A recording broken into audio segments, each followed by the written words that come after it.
Bonsoir, ravi de vous retrouver. La nuit est à vous sur Europe 1. Alors à vous de la colorer, de la pimenter au gré de vos désirs, de vos émotions, de vos états d'âme. Vous avez carte blanche au 39 21. La ligne est ouverte jusqu'à 1h du matin. Paul et Sonia sont impatients de vous y accueillir. Et c'est Philippe Chartier, bien sûr, qui est aux manettes de l'émission. Vous pouvez également réagir par mail sur le site europe1.fr, par SMS au 7 39 21, comme l'a fait Claire, et Osiris aussi, qui était passionné par la morale de l'info de ce soir, consacrée à l'art et la beauté. J'étais sûre qu'Emmanuel allait réagir là-dessus, puis c'est un passionné d'art. Donc, mais non, finalement, il voulait nous faire écouter Paul McCartney ce soir. Allez, c'est à vous de jouer maintenant, 39 21. Je compte sur vous, bien sûr.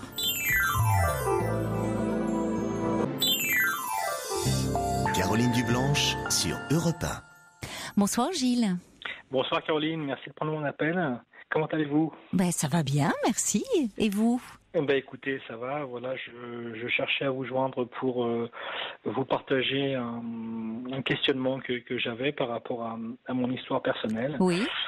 Savoir que j'ai rencontré quelqu'un il y a à peu près une dizaine d'années. Et j'étais marié. Et il s'est rien passé. Et je suis divorcé depuis 2 ans bientôt. Mmh. Et puis il s'est passé quelque chose avec cette personne que j'ai rencontrée il y a 10 ans. Et en fait. Et il y a 10 ans, vous aviez eu un coup de cœur pour elle ou... Oui, mais c'est quelque chose qui était freiné. Mmh. Voilà, parce que naturellement la morale l'interdit. Et puis ça m'a valu une bonne dépression d'ailleurs, voilà. Et puis. Ah bon ?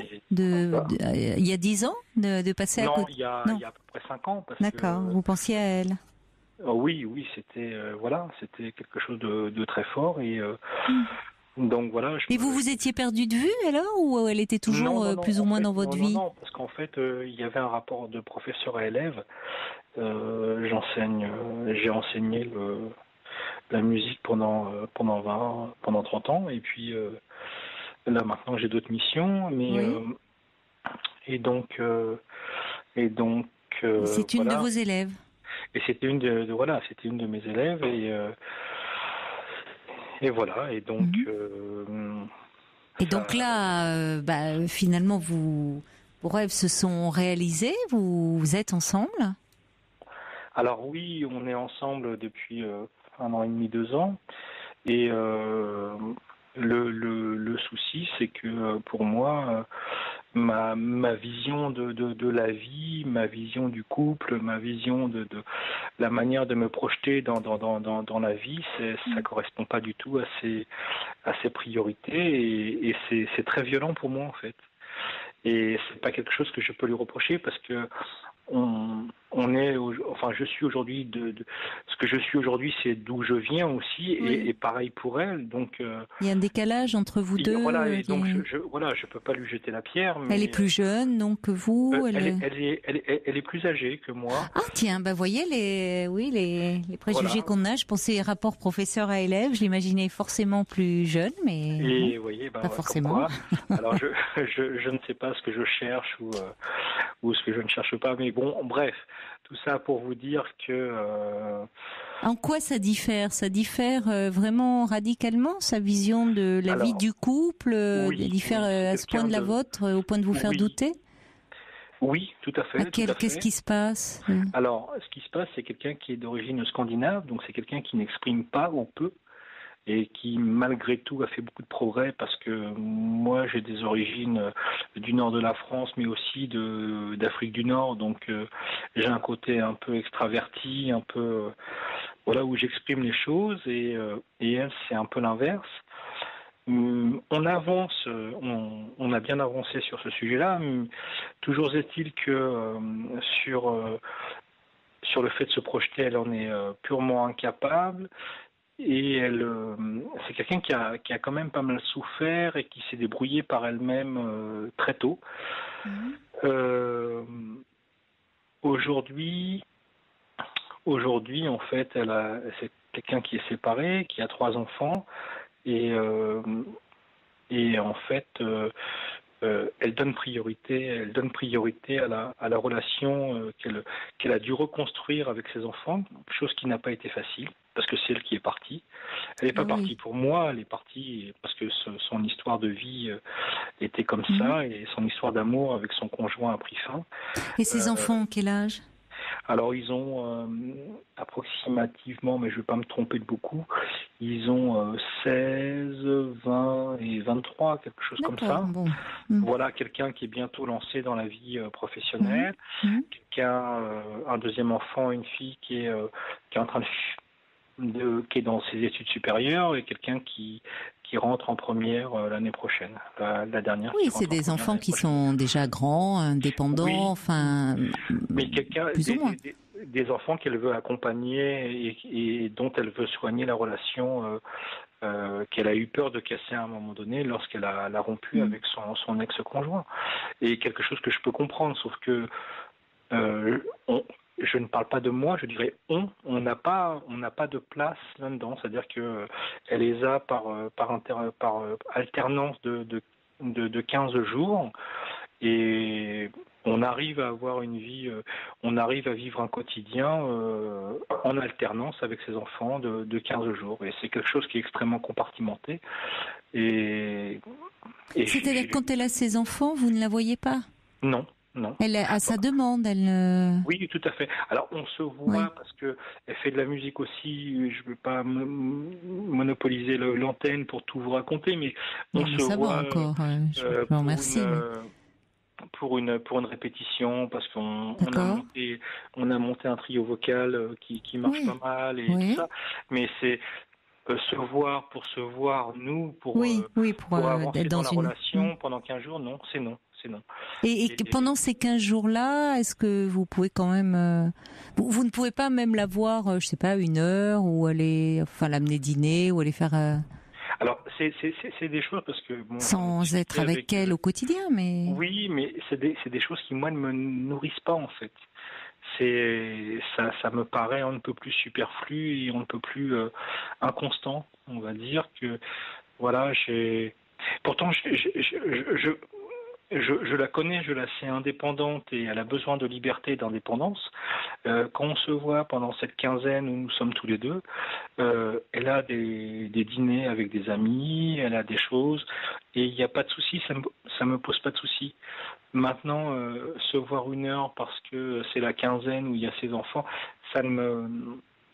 Il y a quelque chose qui bloque chez moi, je n'arrive pas à comprendre, je n'arrive pas à me satisfaire de ce rythme qu'elle impose.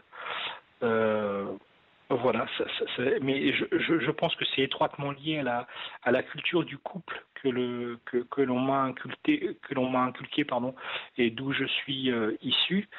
C'est-à-dire le couple pour vous, qu'est-ce que ça, c'est quoi ?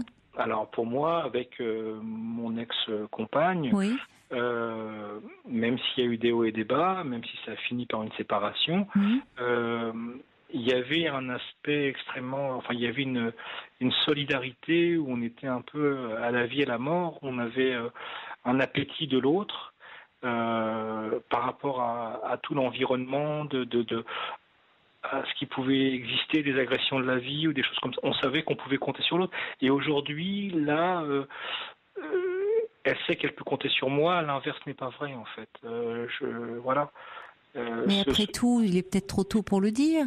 Alors, on s'en rend compte parfois en cas de difficulté, en cas de coup dur, enfin sans qu'il y ait vraiment d'ailleurs quelque chose de forcément grave, mais peut-être que vous n'avez pas été mis à l'épreuve encore, votre couple suffisamment. En fait, vous comprenez pourquoi elle est dans cette relation avec ses enfants, cette grande proximité, ce besoin d'être proche d'eux, puisqu'elle a craint de les perdre. On va pas développer, puisque c'est son histoire à elle, ça. Donc vous le comprenez, mais vous avez du mal vous vous sentez un peu exclu de cette sphère-là. Tout à fait, et en fait, les mots que je lui ai rapportés lui ont extrêmement fait peur, parce qu'elle a compris En fait, je lui ai dit que pendant 15 jours, je vivais un bonheur extrême où j'étais. Mais c'était simplement comme des fois elle travaille tard le soir. J'étais simplement là à ses côtés, à moi lire un livre ou compulser mes mails mais c'est quelque chose qui me suffisait.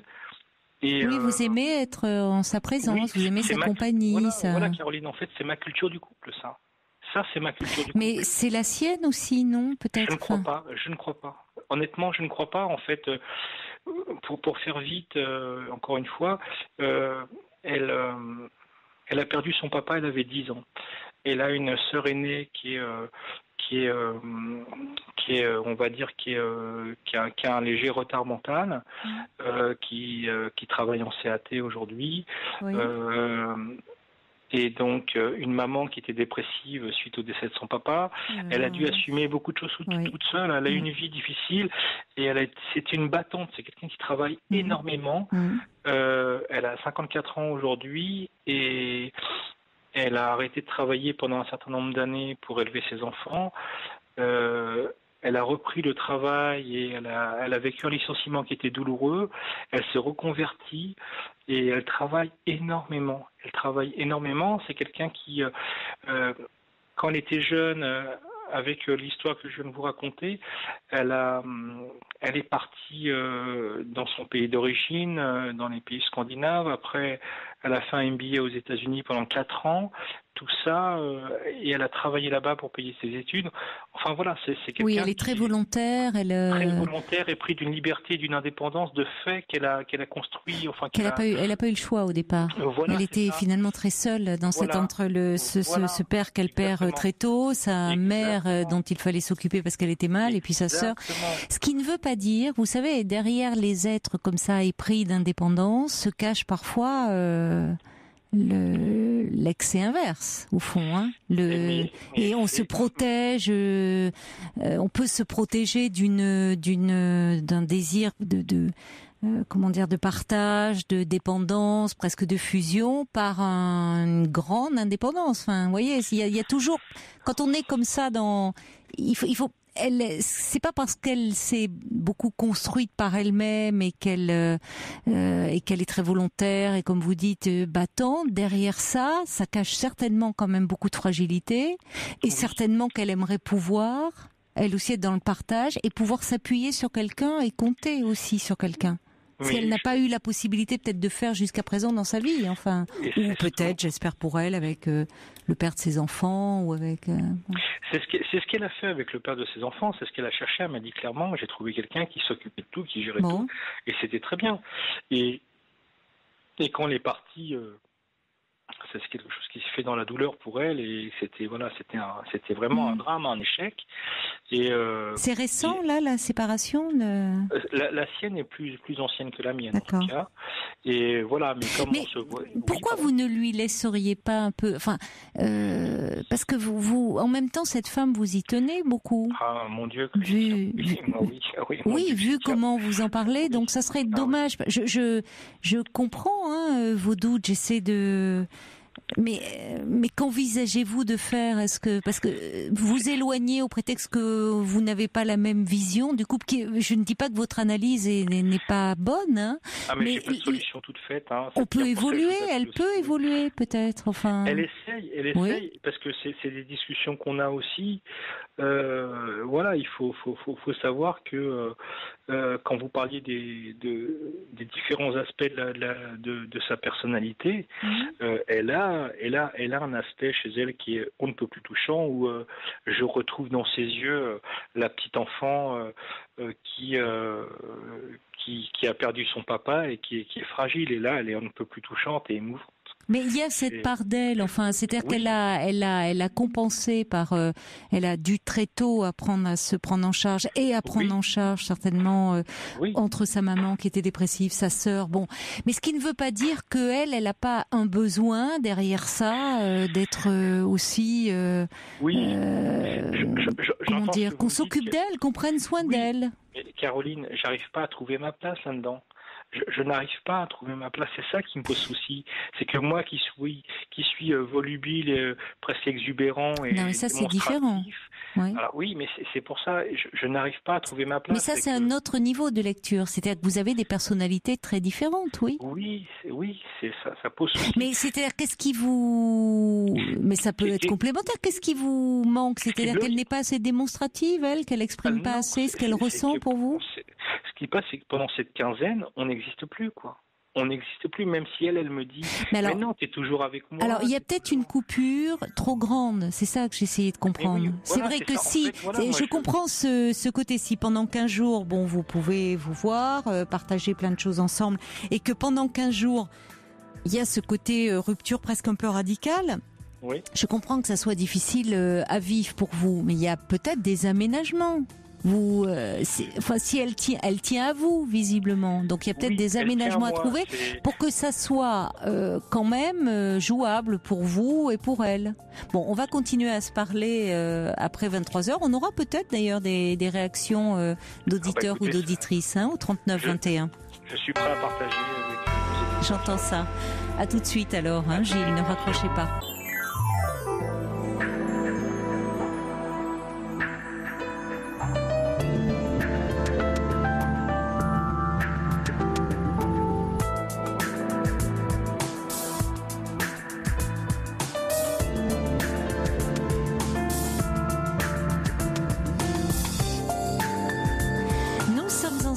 Pour 2 heures de direct, 2 heures volées à la nuit pour me parler de votre vie.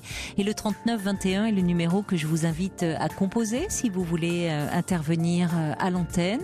Vous pouvez également appeler le 39-21 pour dialoguer en direct avec un intervenant, ou si vous êtes un petit peu plus timide, vous donnez votre point de vue par mail europe1.fr ou par SMS au 7 39 21 en commençant votre SMS surtout par le mot nuit si vous voulez qu'il parvienne jusqu'à moi. On va retrouver Gilles. Oui, Caroline, oui. Alors Gilles, vous essayez de trouver votre place dans une histoire avec une femme qui vous plaît beaucoup, à qui vous êtes fortement attaché, une femme que vous aviez croisée déjà il y a 10 ans, pour qui vous aviez eu un coup de cœur, mais à ce moment-là vous étiez mariés. Il y a la musique, vous avez la musique en commun, tous les deux. Le problème, c'est que vous avez du mal à trouver votre place puisque vous la voyez un peu par intermittence de 15 jours, puisque les 15 autres jours, elle les consacre à ses enfants qui sont grands, qui ont 16, 20 et 23 ans, mais bon, à un moment, suite à une séparation, le lien s'est un peu fragilisé, donc elle fait en sorte de le consolider. Peut-être, vous êtes ensemble réellement depuis combien? 1 an et demi, 2 ans? Oui, depuis que je suis séparé, depuis 1 an et demi, 2 ans, oui, exactement, oui, c'est ça. Et donc, ça fait 1 an et demi, 2 ans que vous vous voyez à ce rythme-là, ou ça a évolué? Non. D'accord. Non, en fait, c'est vraiment depuis le mois de septembre parce que mon métier, j'ai un peu changé de métier. J'ai pris la responsabilité d'une structure d'enseignement artistique et j'ai délaissé mon métier de musicien, mais que j'arrive encore à tenir. Je ne sais pas encore pour combien de temps. Voilà, maintenant, ce que je voulais vous dire suite à ce qu'on échangeait tout à l'heure avant les informations, c'est qu'en fait, la culture du couple, voilà, d'où je viens et d'où elle vient elle, fait que c'est quelque chose qui nous éloigne à tel point que quand elle a ses enfants, j'ai l'impression qu'il y a un trou béant dans ma vie. C'est ça en fait, c'est extrêmement. Oui, mais c'est presque excessif quand même. Vous voyez, l'image que vous utilisez est très forte. Vous vous sentez rejeté à ce moment-là? Il y a un vide. Pourtant vous. Il y a un vide béant dans ma vie. En fait, professionnellement, je suis très occupé. Elle aussi, socialement, elle a une vie extrêmement dynamique aussi. Et moi, socialement, ma vie professionnelle m'a beaucoup accaparé, oui, beaucoup accaparé. Et puis aussi, j'avais une vision du couple qui fait qu'à un moment donné, je protégeais ça et je n'avais pas une vie sociale très développée. Et là, je me retrouve, une fois que j'ai fini mon travail, à l'heure où on se parle, eh bien, lorsqu'elle a ses enfants, voilà, pendant 15 jours, j'ai un espèce de vide, et donc je vis une espèce c'est quelque chose qui est très violent pour moi. C'est un espèce de haut, de très haut et de très bas. À savoir que je vis un quotidien que je considérais comme normal parce que je n'ai pas d'exigence extraordinaire. Simplement de vivre un quotidien avec un compagnon de vie, la personne qu'on aime. Vous vivez ensemble pendant 15 jours. Voilà, c'est ça. Hein, oui. Mais ça veut dire quoi vivre ensemble? Ça veut dire dormir ensemble, ça veut dire se réveiller ensemble, s'endormir ensemble, se réveiller ensemble, prendre un déjeuner ensemble et se retrouver le soir après la journée de travail. Donc il y a une trop grande rupture là dans ce rythme. Pour moi, c'est violent. Vous lui en avez parlé à elle en lui disant comment vous vivez les choses, vous? Oui. Parce que vous en parlez très bien, hein? Oui, mais je lui ai expliqué. Et en fait, ce qui lui fait peur, c'est que quand je lui parle de cette variation d'intensité où je passe d'un schéma de vie où moi je me retrouve, où je suis épanoui, à un espèce de trou béant, elle s'impute la responsabilité de cela. Et je lui ai expliqué, je lui ai dit, écoute, si nous n'étions pas amoureux, si j'étais tout seul, je n'aurais pas ce besoin-là, je serais seul et je vivrais seul. Là, j'ai une relation qui est entrecoupée pendant 15 jours où on doit arrêter de se... Vous connaissez ces enfants? Oui, je les connais, ils me connaissent. Comment ça se passe avec eux? Ça se passe bien. Il y a pas de. Maintenant, de là, j'ai cru comprendre, parce que c'est pas une certitude, mais j'ai cru comprendre que avec certains de ses enfants, c'était compliqué de voir un autre homme dans la vie de leur maman. Voilà. Donc, je voudrais juste. Mais ça, c'est le lot de beaucoup d'enfants de couples séparés. Hein. Ça reste compliqué. Faudrait lui dire à elle. Oui, mais il y a des peurs. Il y a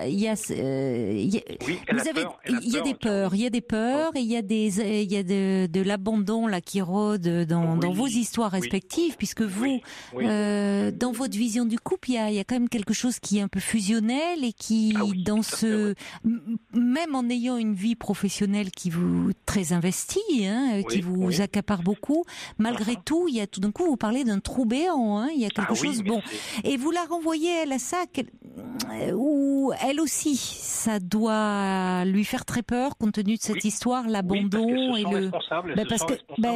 Mais parce que depuis qu'elle est enfant, elle se sent responsable, cette femme, responsable de ses proches, et elle-même pourtant a dû se sentir par moments très livrée à elle-même, très abandonnée entre son père qui meurt quand elle a 10 ans, sa maman qui est dépressive, une sœur qui est handicapée. Donc vous avez en même temps des peurs et des angoisses qui se recoupent, hein, aussi, malgré tout. Bon, peut-être qu'il faut, n'y aurait-il pas des aménagements à faire, parce que là aussi les choses ne sont jamais figées.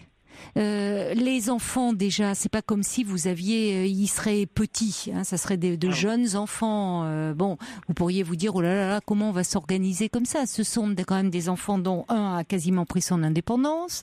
Il y en a un qui a 20 ans, un de 16 ans. Enfin, les choses vont évoluer. À un moment, et peut-être que vous pouvez lui laisser entendre de façon délicate, évidemment, mais ils ne seront pas toujours là, présents comme ils le sont actuellement.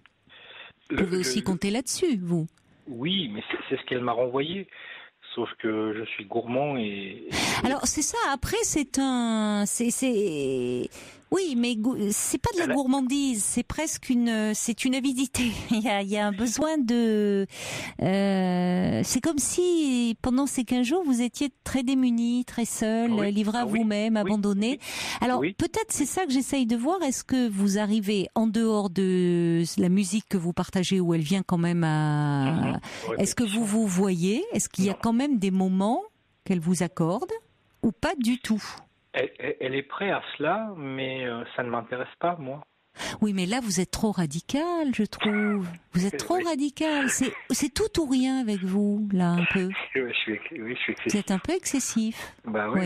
Oui. Parce qu'elle serait prête à quoi? À passer 1 heure ou 2 avec moi. Des fois, elle vient dormir chez moi. Une fois... L'autre fois, elle me dit écoute, je me suis organisé, je viens dormir chez toi pendant la quinzaine où elle avait ses enfants. Je dis ok, on s'organise, on fait, d'accord, ok. Et à un moment donné, elle me dit t'es content? Alors je dis oui. Et sur le coup, je n'ai pas répondu autre chose que cela, mais après réflexion, j'avais juste envie de lui dire qu'est-ce que tu veux que je fasse? Tu veux que je saute au plafond parce que tu daignes nous accorder une soirée sur la quinzaine de disettes que tu nous imposes? Vous pensez que c'était dit de cette façon-là? Ben, je ne sais pas. En tout cas, ça vous l'avez ressenti comme ça, mais oui, mais est-ce qu'elle est là pour vous nourrir? Oui, mais vous avez faim, mais vous avez une avidité terrible là. C'est plus de la faim. Caroline, je suis ah oui, mais en même temps, d'accord, mais l'amour ne suppose pas forcément la dévoration. Et je sais bien. De l'autre. Et alors, dans les premiers temps, c'est vrai que quand on est amoureux et dans les premiers temps d'une relation, bien sûr que je vous rejoins, on a tout le temps envie d'être avec l'autre et de le dévorer, on est en manque dès qu'on ne le voit plus. Mais parfois, quand la relation aussi, parce que vous parlez de votre vision du couple, ça évolue une vision du couple. On n'a pas forcément la même vision du couple quand on a 20 ans, quand on en a 40, quand on en a 60. Vous voyez, ça peut évoluer. Puis ça évolue aussi en fonction de la relation qu'on peut. Peut-être que là aussi, ça vous amène à apprendre. C'est nouveau aussi ce qui se passe.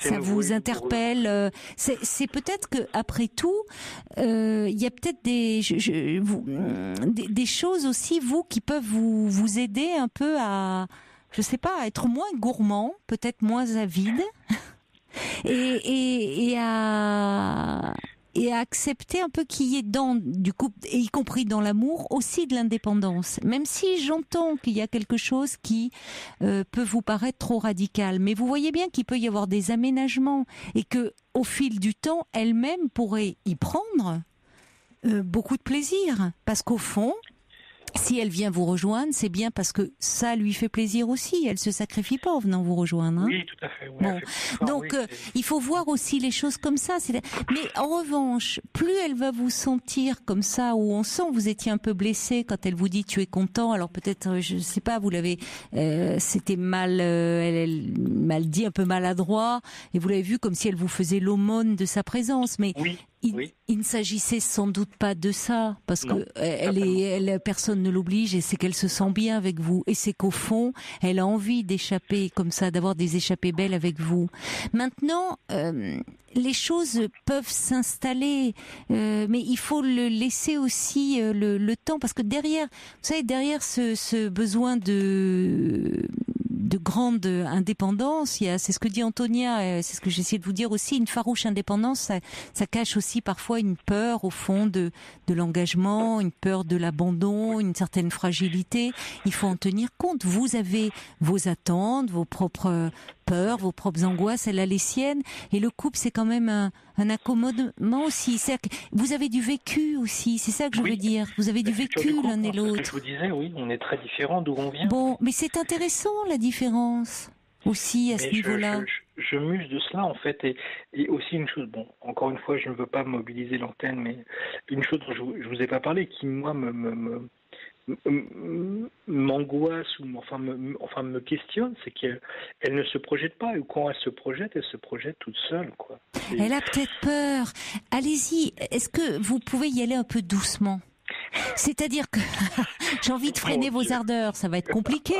Alors, je suis pas la seule. Il y a Yvan qui dit non, mais c'est plus de la faim là, c'est du cannibalisme. Il y a Sergio qui dit oh là là là, modérez votre appétit, faites un régime scandinave, saumon et Chris Prolls. Non, mais il va falloir. Vous risquez de comment dire. Oui, il faut y aller un peu doucement, même si il y a Enfin, du coup, j'ai perdu le fil de ce que vous m'aviez dit là, parce que je lisais les messages par rapport à votre crainte. Oui, parce qu'elle ne se projette pas, elle n'arrive pas, même professionnellement. Elle a peur, certainement. C'est aussi une de ses fragilités. Elle a peut-être peur. Il y a des gens aussi, et puis il y a des gens comme ça. Il y a des gens finalement que ça rassure de faire beaucoup de projets, de se projeter dans 1 an, dans 5 ans, dans 10 ans. Et puis il y a des gens. Au contraire, ça les angoisse et qui ont besoin de vivre un peu au jour le jour, oui, mais voilà. Et ça ne veut pas dire, ça ne fait pas d'eux des gens moins entiers, moins engagés, moins impliqués. Hein. Ah, d'accord. J'entends parce que ça me questionne énormément. Parce que non, il y a derrière une peur, une certaine liée il y a toute une histoire, mais c'est pas parce qu'on n'arrive pas à se projeter, enfin, c'est pas qu'on n'y arrive pas, c'est pas parce qu'on ne veut pas après, s'il y a quelque chose comme d'une peur derrière ça, qu'on n'est pas clairement impliqué et engagé dans ces relations. D'accord. Moi, je me questionne, elle a 54 ans et vous n'allez pas refaire comme ça sa personnelle.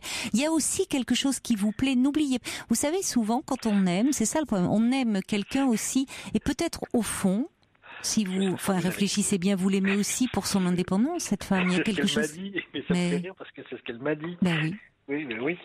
Oui. Et après, souvent, il n'y a pas de juste milieu. Elle est où, il n'y a pas de juste milieu. Dans l'amour, il n'y a pas. On est souvent dans les excès. Que parfois, on arrive au vu de ses expériences passées, d'une vision qu'on avait et on pensait que c'était la bonne, et puis on se rend compte que on est comme tout le monde, on fait des erreurs, on accommode. Donc, si vous voulez, il faut peut-être vous aussi, c'est un lent apprentissage, et peut-être que ça vous amène à apprendre aussi pas mal de choses sur vous-même. Oui, mais alors, ça oblige aussi, oui.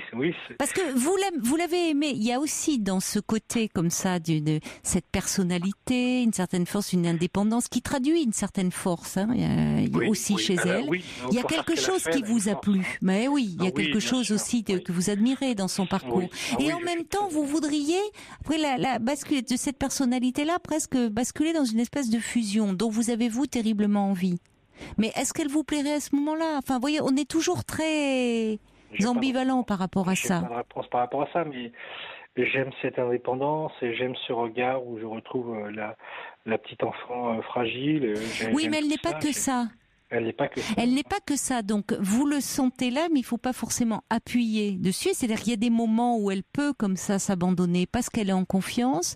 En revanche, le risque, vous savez bien, plus on demande finalement, plus on est dans... Ça peut finir par étouffer.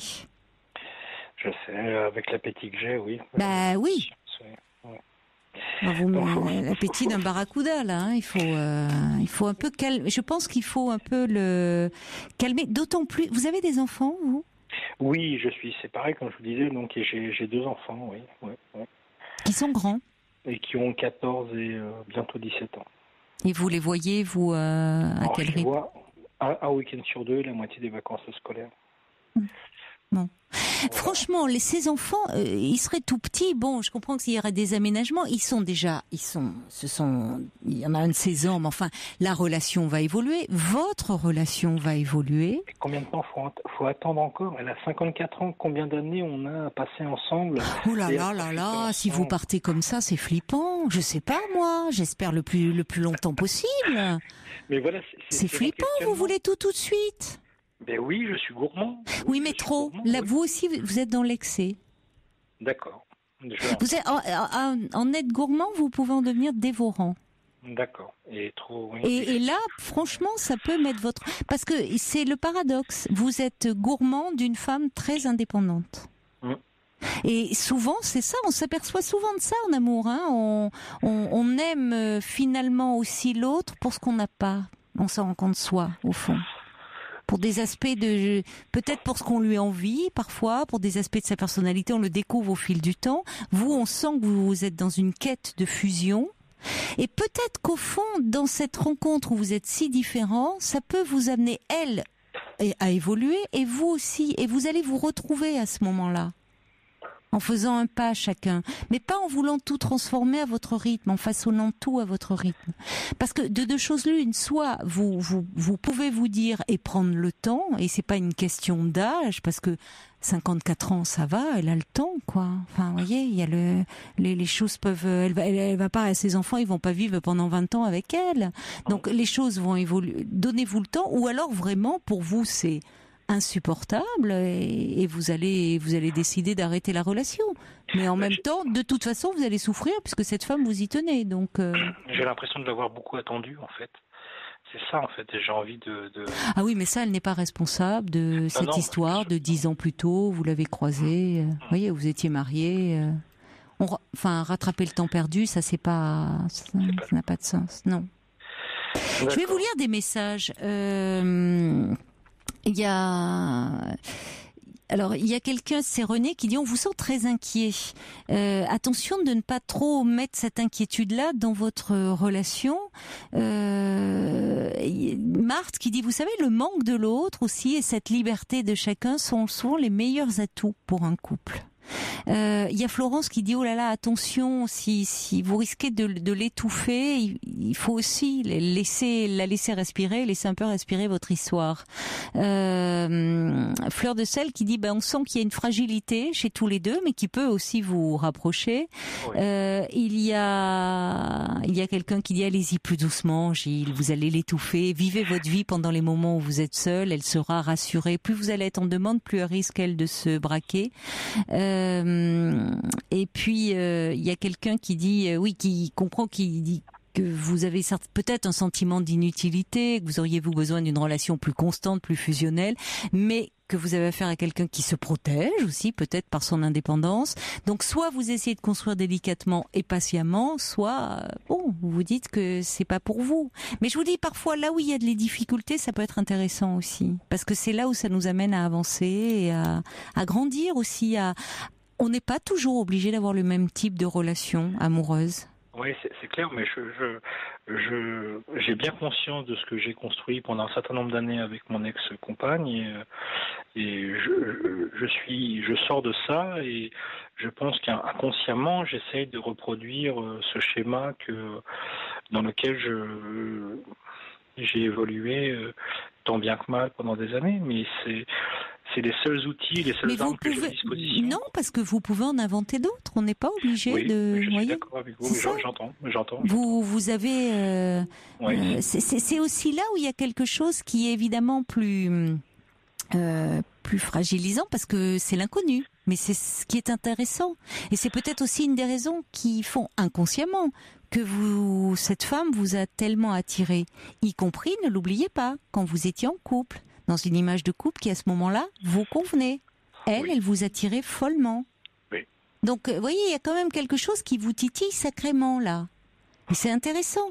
Donc, finalement, ce qui est la différence, c'est le début de l'altérité. Vous voulez à tout prix le rendre conforme à ce que vous connaissez, à du familier. Oui. Exactement. Ah oui, parce qu'il y a la peur du saut dans l'inconnu. Mais moi, je trouve que de cet inconnu, il peut émerger beaucoup de choses. Surtout que vous avez en plus la musique en commun, hein, donc il y a quand même cette base-là. Et en la laissant venir, je vous dis, c'est elle qui va souvent s'échapper. Et là où, en revanche, vous avez raison de dire, si c'était 15 jours, vous voyez, vous êtes ensemble, et 15 jours où il n'y a plus de contact, là, c'est vrai que très vite, ça pourrait devenir insupportable. Mais vous voyez bien qu'elle-même, elle s'arrange pour passer une nuit avec vous, c'est qu'elle en a envie. Laissez-la venir. Vraiment.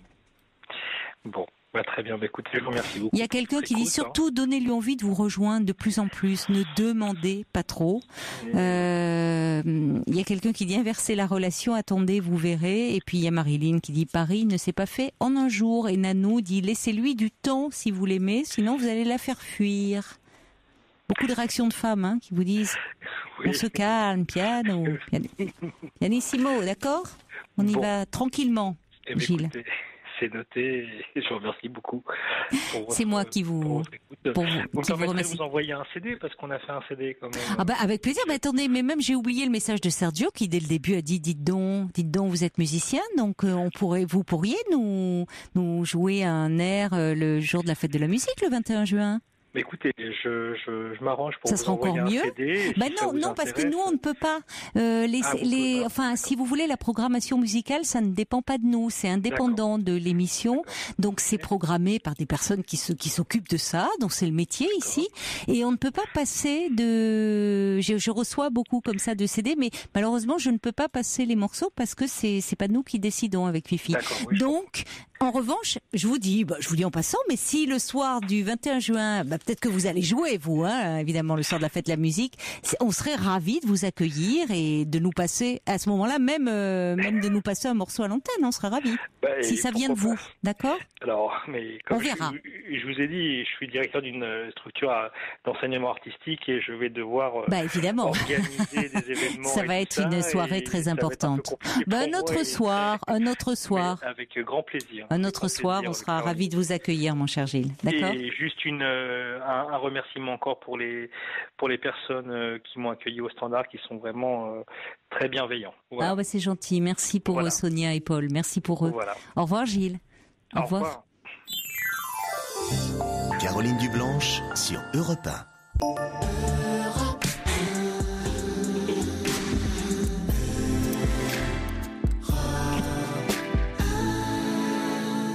Je m'amuse parce que je dis c'est le nouveau. Je demandais à Fifi parce que lui s'y connaît beaucoup mieux que moi en tout cas en musique, et si c'est le nouveau, il me dit oui parce que je le connais pas celui-là. Donc on espère que c'est vraiment le nouveau Coldplay, parce que si c'est un tube d'il y a 2-3 ans, on va passer pour des nouilles.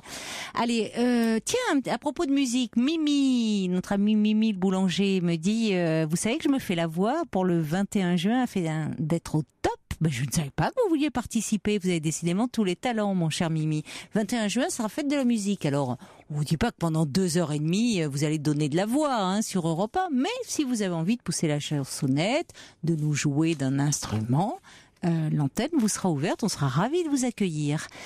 Et c'est maintenant Gisèle qui est avec nous. Bonsoir Gisèle. Oui, bonsoir Caroline. Bonsoir. Merci de me recevoir. Ben, vous êtes la bienvenue. Je vous ai fait comprendre il y a quelques heures que j'avais un petit coup dur. Vous m'avez envoyé un petit SMS, oui, hier. Comme une vieille chaussette hier soir à minuit. Enfin, le pire, c'est que voilà, ce que j'expliquais à vos collaborateurs, Paul, notamment Paul et Sonia. Oui. J'ai été, ça faisait très peu de temps que j'étais en contact à partir d'un site de rencontre. Je précise que depuis 4 ans, j'y vais puisque je n'ai plus de vie sociale, je suis très malade. Et j'arrive quand même à rencontrer beaucoup d'hommes. C'est formidable ça. Par ma santé, il y en a qui me reçoivent beaucoup pour ça, qui sont très heureux de me recevoir, et j'ai un plaisir fou. Entre parenthèses, la morphine à côté du sexe, eh bien le sexe est encore plus efficace que la morphine comme antidouleur. Voilà. J'ai une petite parenthèse. Alors là, vous avez trouvé, oui, c'est très bien, le meilleur des antidouleurs. C'est vrai, ça. Tous les soirs un homme différent, mais bon. Et puis, j'en ai revu certains. Avis à la population, voilà. Mais j'en ai parlé à mon médecin. Il y a une amie à moi qui est médecin. Oui. Il m'a dit, oui, c'est vrai, il y a des personnes à qui se le fait. Votre cerveau sécrète de l'endorphine. Ah bon? Ah non, moi je pensais que j'étais un cas isolé. Ça marche pour les migraineux, parce qu'en général, justement, c'est pas très lié, migraine et sexe. Les migraineuse, oui. Je sais pas. Non, mais sérieux, mais il paraît que oui, ça peut avoir. Alors c'est très. Moi, je peux pas. Non. Malheureusement, la migraine bouffe tout et on peut rien du tout. C'est le problème et il y a rien à faire. Et oui, c'est ça. En tout cas, pour le reste, pour les douleurs que j'ai. Pour les douleurs, donc le sexe est le meilleur des antidouleurs. Ah, c'est bien plus efficace que l'oxycodone. Et il n'y a que de bons effets secondaires. C'est bon pour la santé, bon pour la peau, bon pour l'humeur. Et moi au début, je ne revenais pas les premières semaines. Je me suis dit, attends, c'est pas possible. Enfin, je me suis mise à 50 ans. Ça, pour l'humeur, c'est vrai que c'est formidable. C'est d'être amoureux, je dirais, plus simplement. Dans cet état. C'est euphorisant d'être amoureux. C'est vrai. Quand j'ai un vrai. rendez-vous avec un homme, si je sais déjà que je vais le voir, déjà, je ressens plus la douleur. Je mets la musique à fond la caisse chez moi, Jacques Offenbach, mais alors à fond les ballons. Et d'un seul coup, je ressens plus la douleur. Je peux marcher sans ma canne. Je vais me maquiller. Bon, je prends mon rythme, attention, je fais lentement quand même. Parce que je fais de l'arthrose sévère invalidante. Vous êtes toute jeune pourtant pour déjà, je vais partir en Suisse, parce que là, non, Gisèle, non. Mais quand on souffre comme ça, là, je viens de prendre ma morphine. Je l'ai prise ce soir puisque je suis seule. Pour cause, hier soir, mon monsieur médicament pour le métier m'a largué comme une merde, sans m'expliquer pourquoi. Mais je pense que je vais vous le dire. Mais sinon, quand je sais que j'ai un rendez-vous, tout de suite. Mais je sens que ça y est, la douleur disparaît. Et c'est très temporaire. Je me fais belle, je mets la musique à fond. Parfois, je reçois le monsieur chez moi, mais les 3 quarts du temps, je me déplace, je prends un taxi. Mais t'es arrivé de traverser tout Paris en pleine neige pour aller voir un homme. Sortir 80 € de taxi pour aller voir un homme et qui me disait oui, mais là ça ne compte pas parce que si ça vous met dans un tel état de bien-être au fond, voilà, parce que c'est vrai que quand la douleur est là, il n'y a plus que ça qui existe. Et on se rend compte. Cet homme-là, c'était un des premiers il y a 3-4 ans. Il m'avait dit, ça m'a touché de voir que tu faisais tant d'efforts, t'arrivais avec une canne, j'étais maquillée, parfumée, les ongles faits, tout.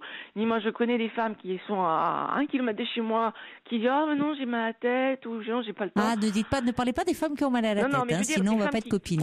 Voilà. Non, mais je vous le taquine. fil avec une femme depuis 2 ans, ça va. Et autrement, voilà. Oui, vous faites vraiment un devoir d'être très soigné. C'est pour vous une façon de sortir, de sortir au fond de la douleur. Je suis pas maquillée, j'ai l'air d'un zombie, surtout avec ma canne ou ma béquille. D'ailleurs, souvent, les gens se disent, oh là là, ma pauvre dame, ça a pas l'air d'aller. Mais ça fait longtemps que vous souffrez comme ça? Ça fait 5 ans. Enfin, depuis 5 ans. Plus de 5 ans, mais ça fait 5 ans, je suis avec. Mais c'est une maladie auto-immune, c'est quoi? Oui, c'est de pire en pire. La cortisone ne m'a rien fait, tant mieux, parce que ça m'aurait fait doubler de volume. Ouais. Après, on est passé très vite sur les infiltrations avec de la morphine. Puis là, maintenant, je suis sous voie orale, quoi. C'est tellement plus pratique. L'oxycodone, 340 mg par jour. J'étais à 10 au départ. Oui, mais vous arrivez à trouver des aménagements et des moments comme ça où vous reprenez votre souffle. Les sites de rencontre, c'était merveilleux. Et entre parenthèses, je l'ai dit à Paul et à Sonia tout à l'heure. Souvent, j'entends des femmes qui appellent, qui disent j'ai rencontré un homme sur un site de rencontre, mais malheureusement, je leur dis à ces femmes-là, je les écoute, je pense à elles. Parfois, je souris un peu, mais chercher le grand amour sur un site de rencontre, c'est quasiment impossible. J'entends, vous en entendez? Oui, très souvent. Il faut un gros coup de chance, ça peut arriver. Physique. Voilà. Ça peut arriver, mais c'est vrai qu'on rencontre plus des histoires de sexe que des histoires d'amour. Pour être gentil, vous dites oui, moi aussi. Si on y va pour ça, peut-être qu'on risque d'être vraiment déçus, c'est vrai. Évidemment, les femmes, j'en ai rencontré, les pauvrettes, quel que soit leur âge, elles veulent avoir un ami stable, des enfants. Il y en a qui cherchent, mais c'est une minorité. Voilà. C'est pour ça qu'une femme comme moi, je n'ai qu'à me baisser pour ramasser. Ce qui n'empêche, mais je vous jure que c'est vrai. Si vous saviez par sécurité, parce que parfois j'ai un souci avec mon portable il y a quelque temps, du coup j'ai un calepin où je note tous les prénoms. Les noms, parfois je ne me rappelle pas, je me donne un petit détail, un petit pseudo, le numéro de téléphone. Mais j'en ai, je ne sais pas combien, je ne les ai pas comptés. Est-ce que vous mettez des notes, demande Paul? Des notes, un petit surnom, un petit détail pour me rappeler. C'est rare d'entendre des femmes et de votre génération en parler aussi librement comme ça. Je suis Mamie Nova. Mamie Nova, j'ai les cheveux blancs, très courts. Ah bon? Oui, enfin, vous n'avez certainement pas dans votre tenue l'allure d'une mamie. Vous êtes plus... Mais finalement, donc moi je m'inquiétais quand j'ai reçu ce petit SMS, je me suis dit oh là là, j'espère que la nuit quand même va être paisible. Ça va, vous avez récupéré. Ce qui se passe, c'est qu'hier ma fierté en a pris un coup épouvantable. Parce que c'est pas la première fois évidemment que voilà, le lendemain qu'un homme a eu ce qu'il a voulu, moi si j'ai ce que je voulais. Bon, j'insiste pas, c'est pas. C'est plutôt la façon dont il s'y est pris hier, c'est ça qui a été désagréable pour vous? Plusieurs jours en contact sur des messages, sur un site le plus célèbre, qui commence à un M qui finit par un C, plus connu. Voilà, un homme de mon âge, 53-54 ans. Dans la vie policier, j'aurais dû me méfier. Ma meilleure copine m'a dit après, tu vois, je t'avais dit, c'est un flic. Bon. Et ça, on peut pas faire de généralité. Très bien. On avait les mêmes goûts, les mêmes choses. On avait envie de la même chose. Une relation à la base charnelle, mais avec une certaine stabilité. Voilà. Pas changer tout le temps d'amis. J'en ai un petit peu marre parfois, voilà. Mais en étant sur un plan au départ charnel, et puis quitte à se revoir toutes les semaines, comme ça, quand on en a envie, quand on le peut. Il était tellement partant. Moi, j'avais dit, si tu veux, on se voit vendredi. Il était dispo. Je réserve une chambre d'hôtel et on y va. On s'était pas encore vus. Ouais. Mais j'ai déjà fait ça. Mais ils viennent. Eh bien sûr. Et vous n'avez pas peur d'aller jamais. Non. Et de tomber sur quelqu'un qui est devenu mon meilleur copain, un de mes ex. Il m'a dit il y a pas longtemps, mais les hommes, d'abord, je leur fais peur parce que je suis tellement franche.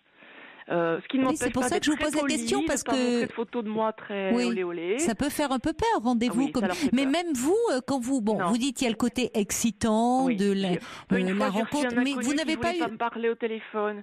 Il m'a dit, c'était au tout début il y a 4 ans, c'était en plein hiver, il neigeait et cet homme m'a dit sur un site de rencontre, il m'écrivait, je ne vous parlerai pas. Je lui ai dit mais je veux entendre votre voix, la voix c'est très important Caroline, vous en savez quelque chose, la voix. Ça dit beaucoup de choses. Il m'a dit non, je ne veux pas entendre votre voix, je ne veux pas vous parler, vous ne m'entendrez pas. donnez-moi votre adresse. Et je sais pas, je lui ai donné mon adresse. Oh là là. Il était folle. Ouais. Ça, j'avais le cœur qui battait à 200 à l'heure. Oui, non, là, ça ne va pas. Il venait pas. depuis Pantin, depuis chez moi, dans le Val-de-Marne. C'était quand même très loin, il neigeait. Puis j'ai entendu du bruit au bout d'une heure. Moi, je m'étais faite belle. J'ai entendu quelqu'un sonner. J'avais le cœur, mais j'étais contre ma porte. Je dis, c'est pas possible, j'ai tombé raide morte. J'ai ouvert la porte et je suis tombée sur un homme qui avait gardé sa capuche pleine de neige. Il a baissé sa capuche. Et là, j'ai vu un homme d'une beauté qui m'a fait un grand sourire. Il avait une rangée de perles, un homme de 55 ans, magnifique. J'ai rentré, puis du coup, il était tout intimidé. Il devait penser que je serais une espèce de folle dingue, une espèce de Peggy la cochonne. Et il a vu que j'étais une femme parfaitement normale, sympathique, souriante et agréable physiquement. Et puis finalement, voilà, il a pris un thé, c'est très chaud parce qu'il est très froid. Et puis finalement, voilà, il est resté une partie de la nuit chez moi et s'est beaucoup amusé. Il n'a pas voulu me laisser son numéro de téléphone, je ne l'ai jamais revu. Et quand il est parti, je me souviens à la fin, il m'a regardé, j'avais les yeux complètement délavés, le maquillage est fondu. Il m'a regardé très intensément, comme s'il voulait se souvenir de ce moment. Il m'a dit, allez, au revoir, douce caresse. C'était mon pseudo de l'époque. Il est reparti. Je l'ai croisé une fois sur un autre site, je lui ai envoyé un petit message, puis c'est tout. Voilà. Et donc le dernier, je suis très aguerrie, et pourtant, je me suis fait avoir comme une bleue. Il me dit, je suis toujours là? Oui, je vous écoute. J'ai lu un petit message de quelqu'un qui disait que c'était le Père Noël, cet homme. Écoutez, sa grande capuche. C'était en janvier, peut-être le Père Noël qui venait un mois après. Avec un peu de retard, justement. Ouais. C'était il y a 3-4 ans. Enfin, cela dit, je me permets de vous dire, je joue les rabat-joie, mais quand même, jamais ne donner son adresse, vous le savez, ça peut être quand même très très risqué, vous pouvez tomber sur un taré. Oui, alors il y a 2 ans, je suis tombée, effectivement, je prends l'oxycodone, et ce gars-là le savait. Et j'ai peut-être été un petit peu éblouie par le fait qu'il ait un nom à particules et il a un lien de parenté avec un personnage très illustre, je dirais pas son nom, évidemment. Et donc, petit-neveu, machin, moi je l'ai laissé rentrer chez moi, puis j'étais à la salle de bain, puis je reviens et je vois qu'il regardait mes boîtes de morphine. Et j'ai eu un drôle de, je sais pas, petite voix intérieure qui dit attention, fais gaffe. Bon, il n'a pas voulu rester, puis j'ai voulu en avoir le cœur net. Je l'ai fait revenir, je lui ai dit, j'aimerais te revoir. Je l'ai bien allumé, avec une voix suave, reviens ce soir, viens. Bon. Il est revenu, et là, j'ai voulu vraiment en avoir le cœur net. Je suis repartie à la salle de bain, et je suis revenue bien plus tôt prévu. Et là, je l'ai chopé la main dans les boîtes d'oxycodone. Voilà. Oui, ça peut être risqué, bien sûr, compte tenu des médicaments que vous prenez. Moi, je suis une grande mais c'est depuis ce côté comme ça débordant dans la sexualité, c'est depuis que vous avez appris votre maladie ou déjà avant que je souffre. Depuis qu'il y a la douleur dans votre vie. Non, puis le déclic, ça a été en 2012, au moment de mes 50 ans. Il se trouve que quelques jours après, j'ai trouvé ma voisine de palier qui était morte chez elle. Et elle me disait souvent, j'étais seule depuis longtemps, j'avais eu longtemps un problème avec l'alcool, on va dire ça pudiquement. Puis ma libido n'était pas revenue. Elle me disait, cette femme, Jacqueline, me disait, mais t'as pas de galant, c'est dommage, t'es encore jeune, t'es belle et tout. J'ai pas envie. Et après qu'elle soit morte, mais le lendemain, je me suis dit, mais c'est elle qui a raison. Et je me suis réveillée. Le lendemain, le 16 novembre, je me suis connectée à un site de rencontre. J'ai remis à flot ma page Facebook. J'ai déjà eu des contacts par des hommes qui me trouvaient pas mal. Et puis, je n'ai pas varu, qu'est-ce que j'ai à perdre? J'ai 50 ans, j'en ai pas 30. Il faut vite profiter. Je suis malade. Certes, on ne meurt pas de ce que j'ai a priori pour l'instant. Enfin, pour l'instant, comme je suis famille de cancéreux, je touche du bois. Mais par contre, il y a des moments où je souffre tellement. Le mois dernier, il m'a manqué 4 doses d'oxycodone. Je me tapais la tête contre le mur. Ne donnez pas trop de noms de médicaments comme ça à l'antenne. Voilà, non, mais il y a c'est très connu, tout le monde connaît ça. Oui, mais enfin, on n'est pas là pour parler, pour faire de publicité. Voilà. Ça certainement, mais quoi qu'il en soit, toujours est-il que voilà. Bon, enfin, il y a quand même, il y a un excès, on l'entend. c'est Bah, je bon. suis Vous restée dites seule finalement, pendant c'est 11 mois, là. pulsion de vie, pulsion de mort. Hein, vous êtes Oui, tout à fait. comme ça dans un excès. Le risque parfois, c'est dans quelque chose, dans ce désir de vivre, de se sentir vivant, Oui. où finalement ça fonctionne, ça fait taire la douleur. Oui, pendant quelques heures. Le Mais c'est tellement risque, bon. c'est quand même de vous mettre dans des situations de danger. Parce que c'est bien. Une fois, mais je Mais l'ai même, non, repéré tout de suite. non, Voilà. mais attendez, Gisèle, je si précise ce que que vous par racontez est vrai, principe, pas j'ai qu'une 2 fois, personnes de mon quand vous entourage. allez à l'hôtel, préviens mon entourage. rencontrer, mais quand vous allez à l'hôtel, vous donnez des là rendez-vous aussi- avec des là inconnus, aussi, je suis dis, désolée, vous j'ai pouvez 2 tomber personnes à sur qui des j'envoie les gens, coordonnées, l'hôtel où je vais, l'hôtel à telle ville, avec qui je suis, je laisse des numéros de téléphone, je suis pas aussi... oui, mais enfin d'accord, mais voilà. ça fait une belle jambe si on Ah, vous mais ça, retrouve, je le dis. Quand voyez. je connais pas un homme, je lui dis. Je pense que ça m'a peut-être aidé aussi. Mais maintenant, j'en reviens toujours à mes... Je préfère maintenant rappeler mes ex. Comme ça, et j'en ai revu un, j'étais seule pendant Bon. 11 mois. Comme quoi, vous voyez, je suis pas toujours là à cavaler après les messieurs. Pendant 11 mois, j'ai été seule, parce que j'en avais marre. Puis j'avais eu un deuil de ma famille, j'ai pas trop envie, voilà. Puis j'ai recommencé avec un de mes ex, que j'ai relancé, qui était très content. On s'est revus dans un hôtel, comme mon vieux temps. C'était formidable. Et puis là, donc voilà, mais c'est mon meilleur copain, ça fait longtemps.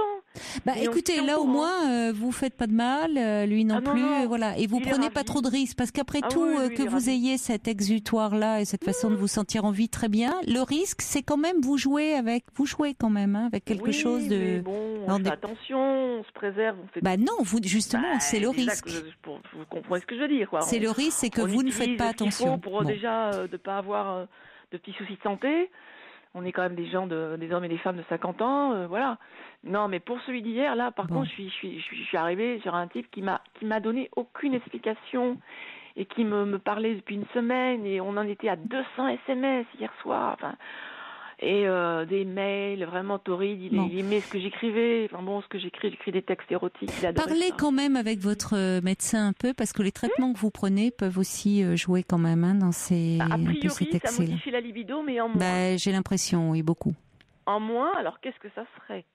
Non, vous dites bien qu'il y a quelque chose qui est très lié, mais dans cet excès, vous savez, dans la libido, il y a toujours une force qui est tournée vers la vie et l'autre qui est un peu plus tournée vers la destruction. Et vous jouez nettement sur les deux. Hein. Quand j'ai Mais trop alors, je mal, comprends parce que quand on souffre, il n'y a plus que la douleur et c'est terrible et oui. ça envahit tout. Mais vous Je savez, comprends qu'après on vous parle de dévoriez la l'acide vie, comme si dévorez c'était la vie. facile, Bon, non. on a du La mal à Suisse, se parler ils m'ont parce pas que voulu de mon dossier non, en vous Suisse, n'entendez hein. pas.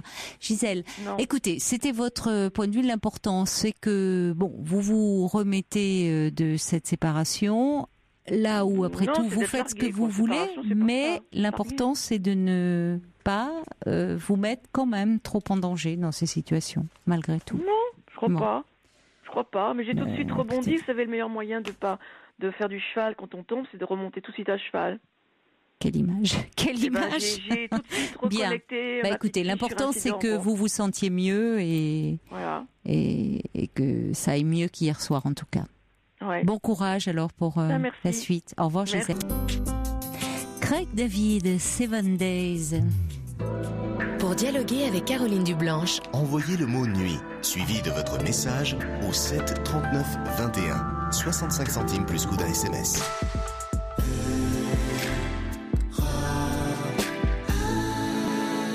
Et merci à Guillaume de Bayeux qui nous confirme que c'est bien le nouveau Coldplay que l'on a entendu tout à l'heure. Et c'est même Beyoncé, paraît-il, qui chante à la fin du titre. Guillaume qui nous demande quels vont être nos horaires pendant l'Euro. Ils vont être un peu changeants. On commencera la semaine prochaine à partir de 23h. Et puis, il y aura le 15 juin, l'émission commencera à minuit. Mais on sera là jusqu'à 2h à vos côtés les jours où il y aura, j'allais dire, des matchs. Enfin, l'équipe de France. Voilà, merci Fifi. Et on va maintenant accueillir Christelle. Bonsoir. Bonsoir Christelle. Oui, bonsoir Caroline. Donc je voulais juste faire un petit coucou à Gisèle qui a une très très belle voix, comme vous Caroline, qui est très agréable à entendre et bravo pour son dynamisme et bon courage à elle. Ben, merci pour elle, merci. Moi, je vous appelle ce soir. Je suis mariée. J'ai 3 enfants, dont une fille qui va avoir 18 ans dans quelques mois. Et avec son papa, nous sommes perdus pour la gérer, car pour nous, dans son comportement, elle nous demande de l'autonomie, la liberté d'une jeune fille de 25 ans qui s'assumerait toute seule, qui vivrait dans son appartement. Et elle n'a que 17 ans et elle vit avec nous. Et la communication n'est quasiment plus possible du tout parce qu'elle veut sortir quasiment en permanence. Dans ces sorties, on pense qu'elle se met en danger parce que nous avons trouvé chez nous de l'alcool. Mais de l'alcool, dans quel contexte ? Dans quel contexte nous avons trouvé de l'alcool ? Eh bien, nous nous étions absentés pour l'anniversaire d'une amie. Et parce qu'elle préparait un examen, elle est restée seule à la maison. Nous avions totalement confiance en elle. Et puis, quand nous sommes rentrés, nos verres avaient disparu. Et au début, il nous en restait quelques-uns. On se dit, mais il y en avait plus de verres. Enfin, on a cherché mes verres. Puis finalement, en cherchant les verres, on est tombé dans des placards sur une vingtaine de canettes de bière et de bouteilles d'alcool fort. Elle avait fait une soirée, c'est-à-dire elle avait profité de votre absence pour recevoir des amis dans votre appartement. Voilà. Et donc, à partir de là... Ça veut pas dire, ça fait pas d'elle quelqu'un qui consomme de l'alcool régulièrement. Non, nous disons que c'était quelque chose qu'on ne soupçonnait absolument pas parce qu'elle fait beaucoup de sport. C'était quelque chose dont elle ne nous avait jamais parlé et on a été déstabilisés. On a essayé d'en discuter avec elle. Elle nous a raconté des histoires abracadabrantes qui ne tenaient absolument pas debout. Au début, elle niait. Il n'y avait rien dans les placards. Donc, on l'a mis devant les placards. On lui a demandé de vérifier qu'il y avait bien quelque chose. Oh, mais ils sont passés vite fait. Puis, petit à petit, on s'est rendu compte qu'il y avait plein d'autres choses. On s'est rendu compte aussi qu'elle nous mentait beaucoup. Et du coup, elle est en rébellion permanente. Elle nous dit qu'on est en permanence sur son dos.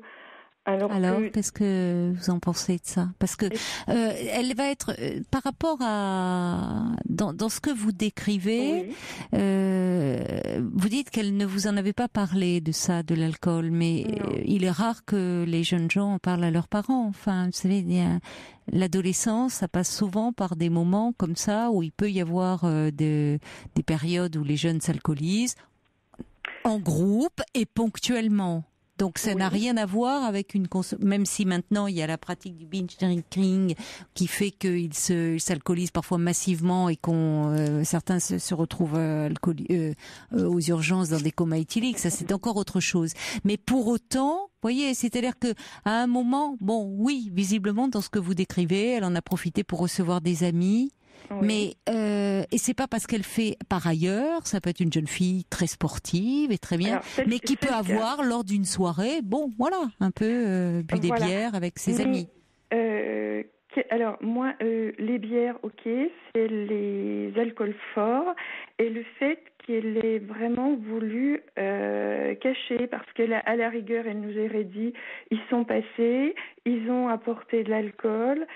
Ils ont bu, je me suis fait avoir, ça peut arriver. Mais c'est le fait que derrière, elle est niée, elle est racontée...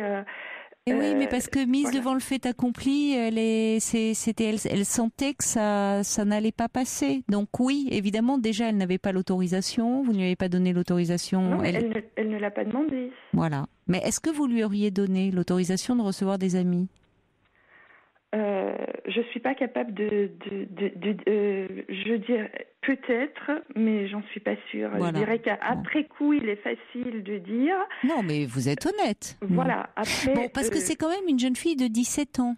Donc, si vous voulez, c'est un âge où il y a Alors évidemment, où ils se reçoivent en soirée, où il y a et bien sûr que tous les parents ont des inquiétudes et notamment par rapport aux excès, alcool, cannabis et autres. Pour autant, on ne peut pas les enfermer chez soi. Et ne pas les laisser aller à certaines soirées, avec évidemment des réserves, des heures de rentrée, mais ils ont aussi besoin quand même qu'il y ait, qu'on leur fasse une certaine confiance, parce que sinon le risque, c'est qu'effectivement ils font les coups en douce. Et de toute façon, même s'il y a une relation de confiance avec les parents, à un moment, c'est quand même l'âge où on transgresse beaucoup. Alors avant cet événement, c'est vrai qu'elle avait des anniversaires en ville, puisque nous on habite en banlieue et on n'est pas dans les transports scolaires. Donc on l'a accompagnée aux anniversaires. On va marquer une pause, excusez-moi Christelle, je dois vous interrompre parce que c'est l'heure du journal, mais on va se retrouver dans quelques minutes. D'accord ? À tout à l'heure. À tout à l'heure.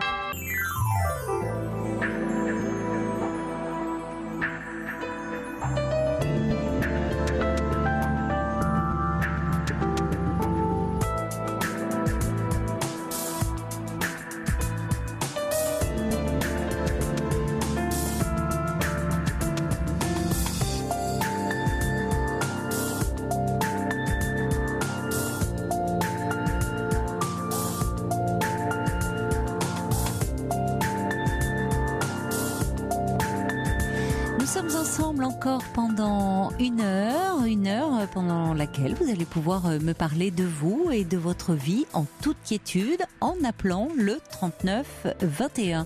Et nous allons tout de suite retrouver Christelle. Christelle, vous êtes là ? Oui. Alors votre fille vous faites du souci un peu pour votre fille qui a 17 ans et un petit peu plus, je crois, voilà, c'est ça ? Elle aura 18 ans dans quelques mois. Et donc ce qui vous a alerté, c'est qu'elle a profité de votre absence un week-end pour inviter des amis dans votre appartement. Elle ne vous avait pas demandé l'autorisation et vous vous êtes rendu compte qu'il s'était alcoolisé. Voilà. Bon. Par ailleurs, vous dites qu'elle demande, qu'elle a des désirs d'autonomie. Comment ça se manifeste ? Eh bien, par exemple, ce qu'il faut peut-être dire aussi, c'est que l'an dernier, elle est partie pendant 1 an au Canada pour apprendre l'anglais. Elle était dans une famille d'accueil, elle était scolarisée dans un lycée. Donc, elle est partie au mois d'août, elle est rentrée au mois de juillet de l'année d'après. Et donc, lorsqu'elle est rentrée, nous avons dans la maison que nous occupons une chambre d'amis qui est indépendante de la maison. Si vous voulez, il y a une entrée particulière. Donc, il y a une chambre, une salle de bain. Et comme elle est très demandeuse en autonomie, elle nous avait demandé en rentrant de s'installer dans cette chambre. Avec mon mari, on a accepté. C'était pour nous lui montrer un signe de confiance. Oui. Et si vous voulez, elle peut faire venir des gens comme elle veut, elle peut sortir comme elle veut, puisqu'elle a les clés de l'appartement, elle n'a pas besoin de... ça lui laisse déjà une certaine autonomie. C'est vrai qu'elle doit beaucoup apprécier à cet âge-là. Eh bien, non, elle n'apprécie pas du tout. Ça ne lui suffit pas. Elle demande une colocation en ville. Mais maintenant, là, ou pour elle est en quelle année ? Elle est en première. Et elle demande une colocation en ville parce que ça ne lui suffit pas. On est trop sur son dos et clairement elle ne nous supporte pas. Elle pense qu'on veut la garder plus longtemps auprès de nous, parce que c'est vrai qu'elle n'est jamais avec nous. Elle arrive pour repartir en général. On lui a demandé de trouver du travail pour le mois de juillet, pour ne pas être forcément tout le temps à la maison. Elle n'a pas cherché. Donc là, elle voit arriver le mois de juillet. Elle dit que ça va être infernal d'être à la maison. On lui a dit que si elle ne travaillait pas, c'était pas pour passer son temps à sortir à Lyon. Elle dit que ce sera pas possible. qu'il faut qu'on arrête de douter de tout, alors que on se rend compte qu'elle nous ment, qu'elle est à cran, qu'elle n'a pas envie de faire des efforts, que la vie à la maison n'est pas agréable. Voilà. Et on lui a donné l'occasion de voyager, donc elle est partie une année. Donc comme je vous le disais. Elle est fille unique ? Non, elle a 2 sœurs. Qui sont plus jeunes ? Plus jeune, oui. Oui, donc on sent que vous faites l'apprentissage là. On sent que c'est nouveau, que vous vous sentez un peu dépassé par cette situation et que c'est la première. Parce que il y a rien de, comment dire, elle va bien votre fille dans l'ensemble, je trouve finalement.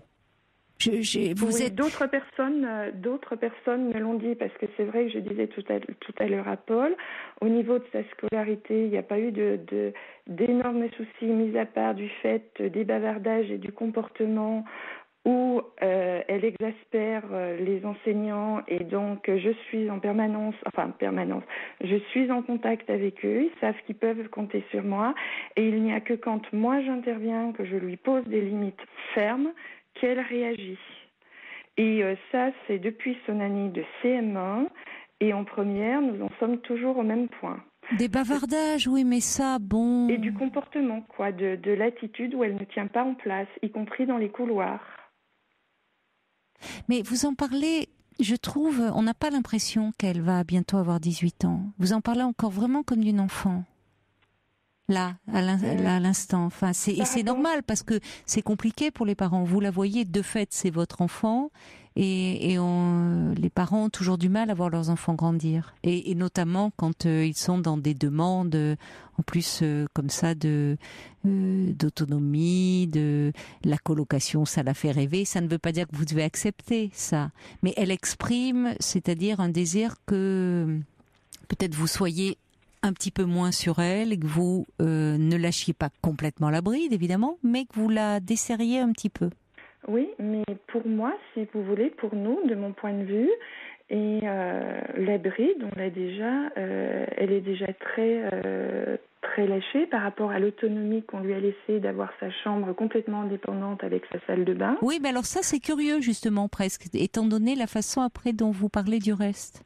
Que vous lui laissiez aussi ce moyen-là où, au fond, là, vous lui faites confiance. Et alors, voilà. et par ailleurs, il y a plein de choses qui ne vont pas, ou semble-t-il dans ses sorties, ça semble être compliqué. Bien sûr vous voyez, quand est-ce qu'elle peut recevoir des amis? Est-ce qu'elle peut aller chez des amis? Alors, elle peut recevoir des amis. Oui, d'ailleurs, souvent, je lui dis, mais fais venir tes amis du lycée, il n'y a aucun souci. Eh bien, non. Elle peut les faire venir, il n'y a pas de souci, mais sa vie au lycée est complètement secrète. Ben oui. Elle ne nous dit rien. Elle a eu ses convocations d'examen, on ne le sait pas. Oui, mais pourquoi finalement? Enfin, je veux dire, il y a aussi, quand vous dites, il y a là une vie qui est secrète. Oui, les adolescents sont beaucoup dans le secret, et c'est important. C'est aussi, ça passe par ça aussi de grandir. C'est-à-dire qu'on ne peut plus tout dire aux parents, on ne peut plus tout raconter, et parfois on ment même parce que on va pas leur dire des choses on sait bien que ça va pas leur faire plaisir. Quand on raconte des soirées un peu trop alcoolisées, des sorties où on rentre plus tard que prévu, des premiers amours, il y a des choses. Je ne sais pas comment s'est passée votre adolescence, mais vous-même racontiez-vous tout à vos parents? Non, mais disons que je dirais avant cet épisode d'alcool à la maison, elle ne racontait pas, et d'ailleurs ça a toujours été son cas, même à l'école maternelle, quand on lui demandait comment s'était passée sa journée, on sentait qu'elle n'avait pas envie de le dire. Et c'est quelque chose que je respectais, que j'ai, je pense, toujours respecté. Et puis, en début d'année, quand elle avait des soirées sur Lyon, on l'emmenait puisqu'on ne pouvait guère faire autrement, puisque les transports en commun ne viennent pas jusque chez nous. On allait faire une soirée, nous, de notre côté, un peu plus loin. Lorsqu'elle était prête à partir, elle nous appelait. À ce moment-là, on se rapprochait du lieu de sa soirée. On la prenait, on rentrait à la maison. Il nous est arrivé une fois d'attendre une demi-heure sur un parking tous les 4 dans la voiture avec ses sœurs parce qu'elle voulait rester 20 minutes de plus. Bon, pas de problème, quoi.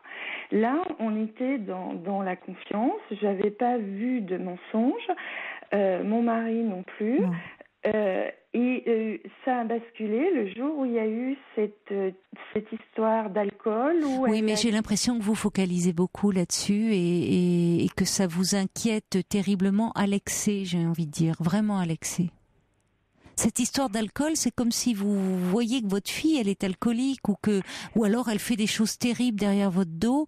Ce qui se passe, c'est que vous voyez, elle a même pas d'ailleurs, si elle avait vraiment tout, vous auriez retrouvé les verres. Enfin ça, les verres, ça se casse. Hein.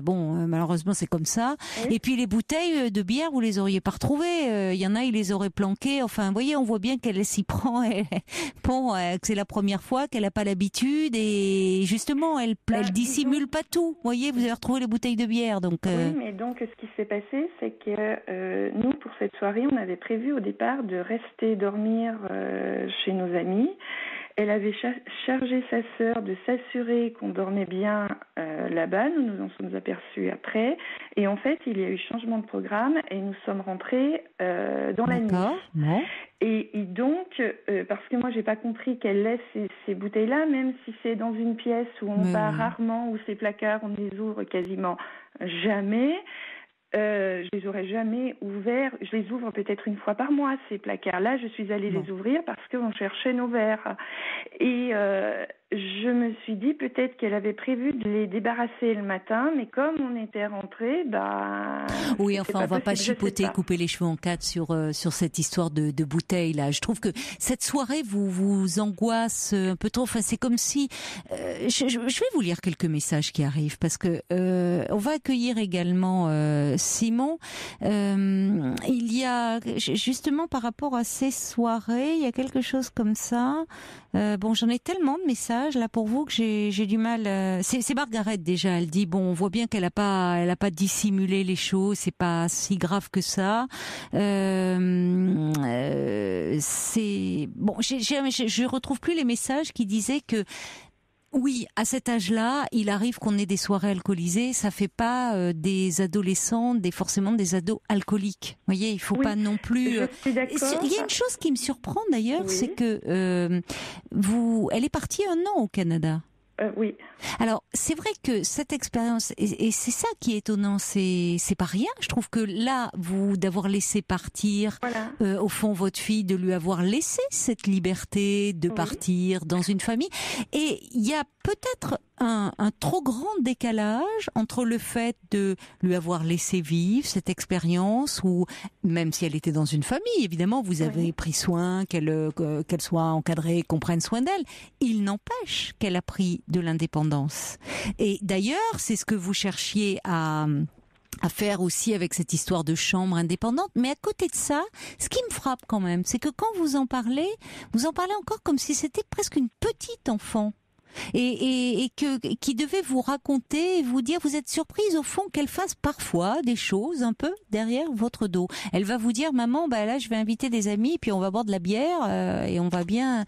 C'est rare que les jeunes disent ça, même d'ailleurs quand ils ont une relation de confiance avec leurs parents. De même, les premiers amours, même s'ils ont une relation de confiance avec leurs parents, ils vont rarement dire, là j'ai mon petit ami, on va faire l'amour là. Enfin. Et heureusement d'ailleurs, il y a une pudeur, il y a des secrets. Oui, c'est ce que j'allais dire.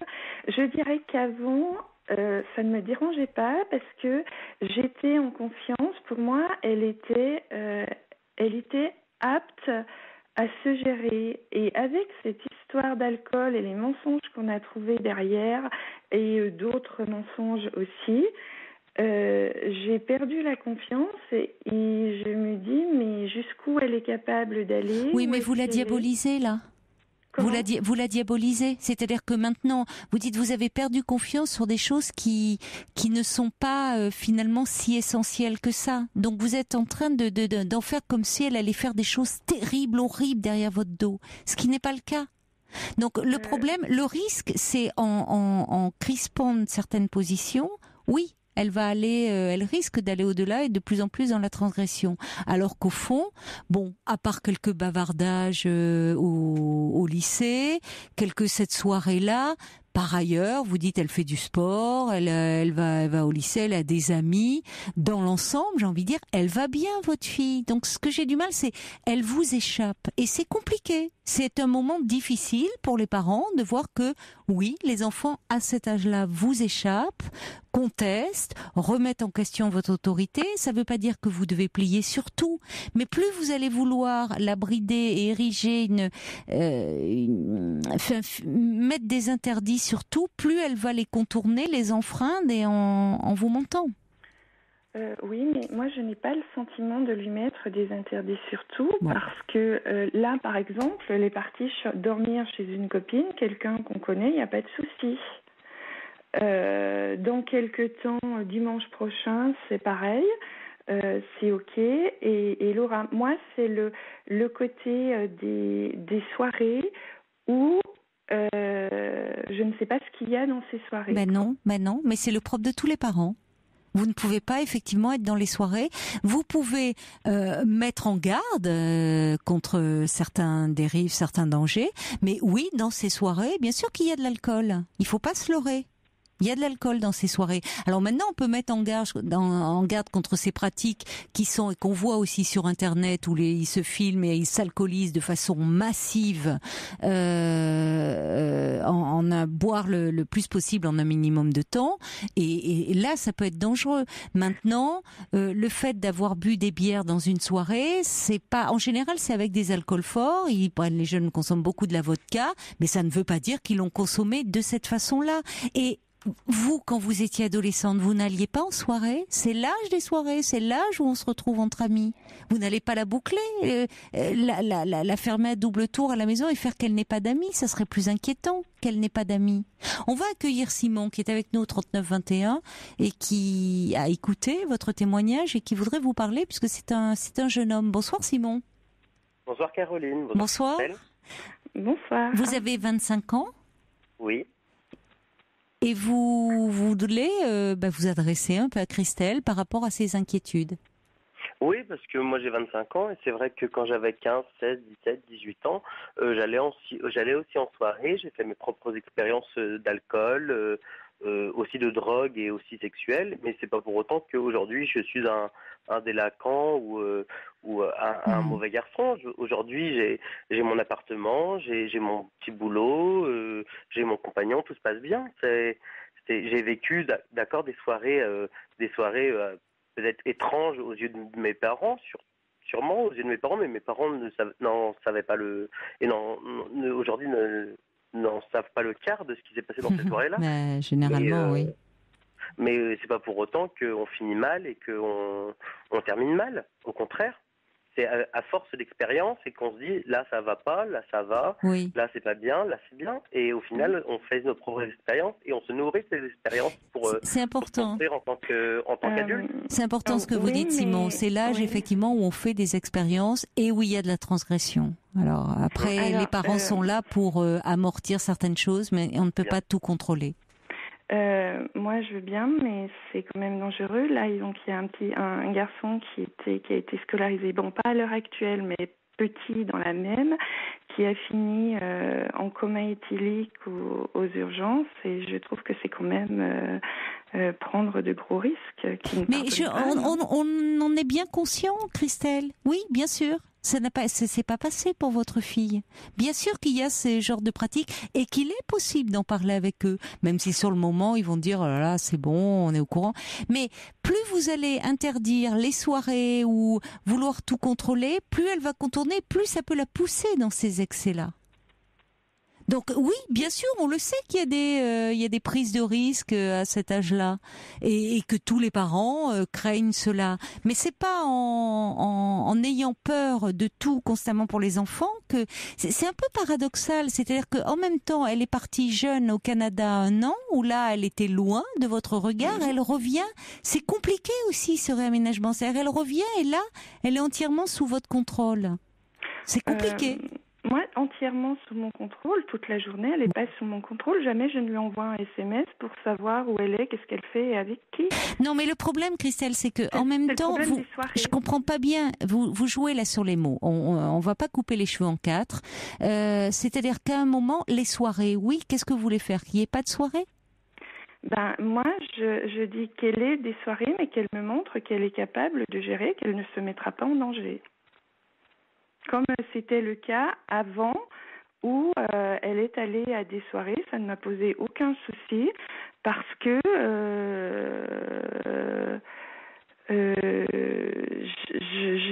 j'avais confiance en elle et là avec ces histoires... Parce qu'il y a eu de l'alcool. Il y a eu de l'alcool dans cette soirée. Une fois, ça y est, votre confiance, c'est fini. Oui. Mais c'est terrible. Parce que comment voulez-vous que votre fille, à un moment, elle va vous en vouloir terriblement aussi, hein? Comme Simon le dit, c'est l'âge des expériences. Et parce que une fois, il y a eu une soirée, et là, ça y est, la confiance, elle est brisée, là. Enfin, je veux dire, la confiance... Alors, vous pouvez dire, évidemment, que vous n'êtes pas contente que ça soit passé, qu'elle aurait pu vous en parler, mais si elle vous en avait parlé, finalement, l'auriez-vous accepté? C'est le risque, aussi. Non, c'est surtout qu'elle le dise après coup, quoi. Évidemment. Qu'elle joue franc jeu lorsque... voilà. Oui, mais pour ça, oui, Simon, allez-y, parce que c'est moi, compliqué. Moi, j'allais dans là. des soirées où il y avait beaucoup d'alcool, mais c'est pas pour autant que je buvais. J'ai bu une fois pour essayer, pour faire ma propre expérience, et ça m'a pas plu parce que c'est chacun a ses goûts, voilà, ça m'a pas plu. Et les autres soirées, j'allais dans des soirées où il y avait de l'alcool, c'est pas pour autant que je buvais. Même si c'était les soirées chez moi quand mes parents étaient pas là, les gens buvaient de l'alcool, amenaient des bouteilles d'alcool, mais moi je ne buvais pas. C'est pas parce qu'il y a de l'alcool en soirée que l'on boit de l'alcool. Exactement, c'est vrai. Ça, je suis d'accord. Et avant, je pensais que oui, elle serait capable. Et là, maintenant, je sais plus. Et son père, on dit quoi?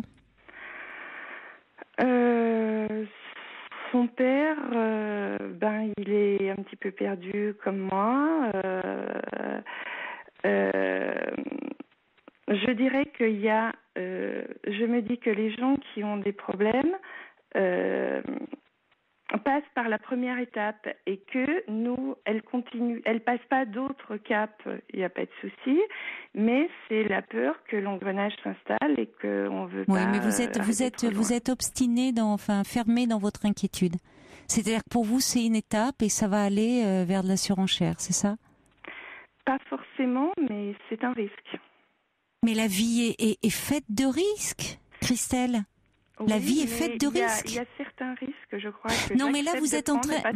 Oui, mais là, c'est terrible parce que vraiment, vous êtes en train de crisper une situation, de dramatiser une situation qui n'a pas lieu d'être.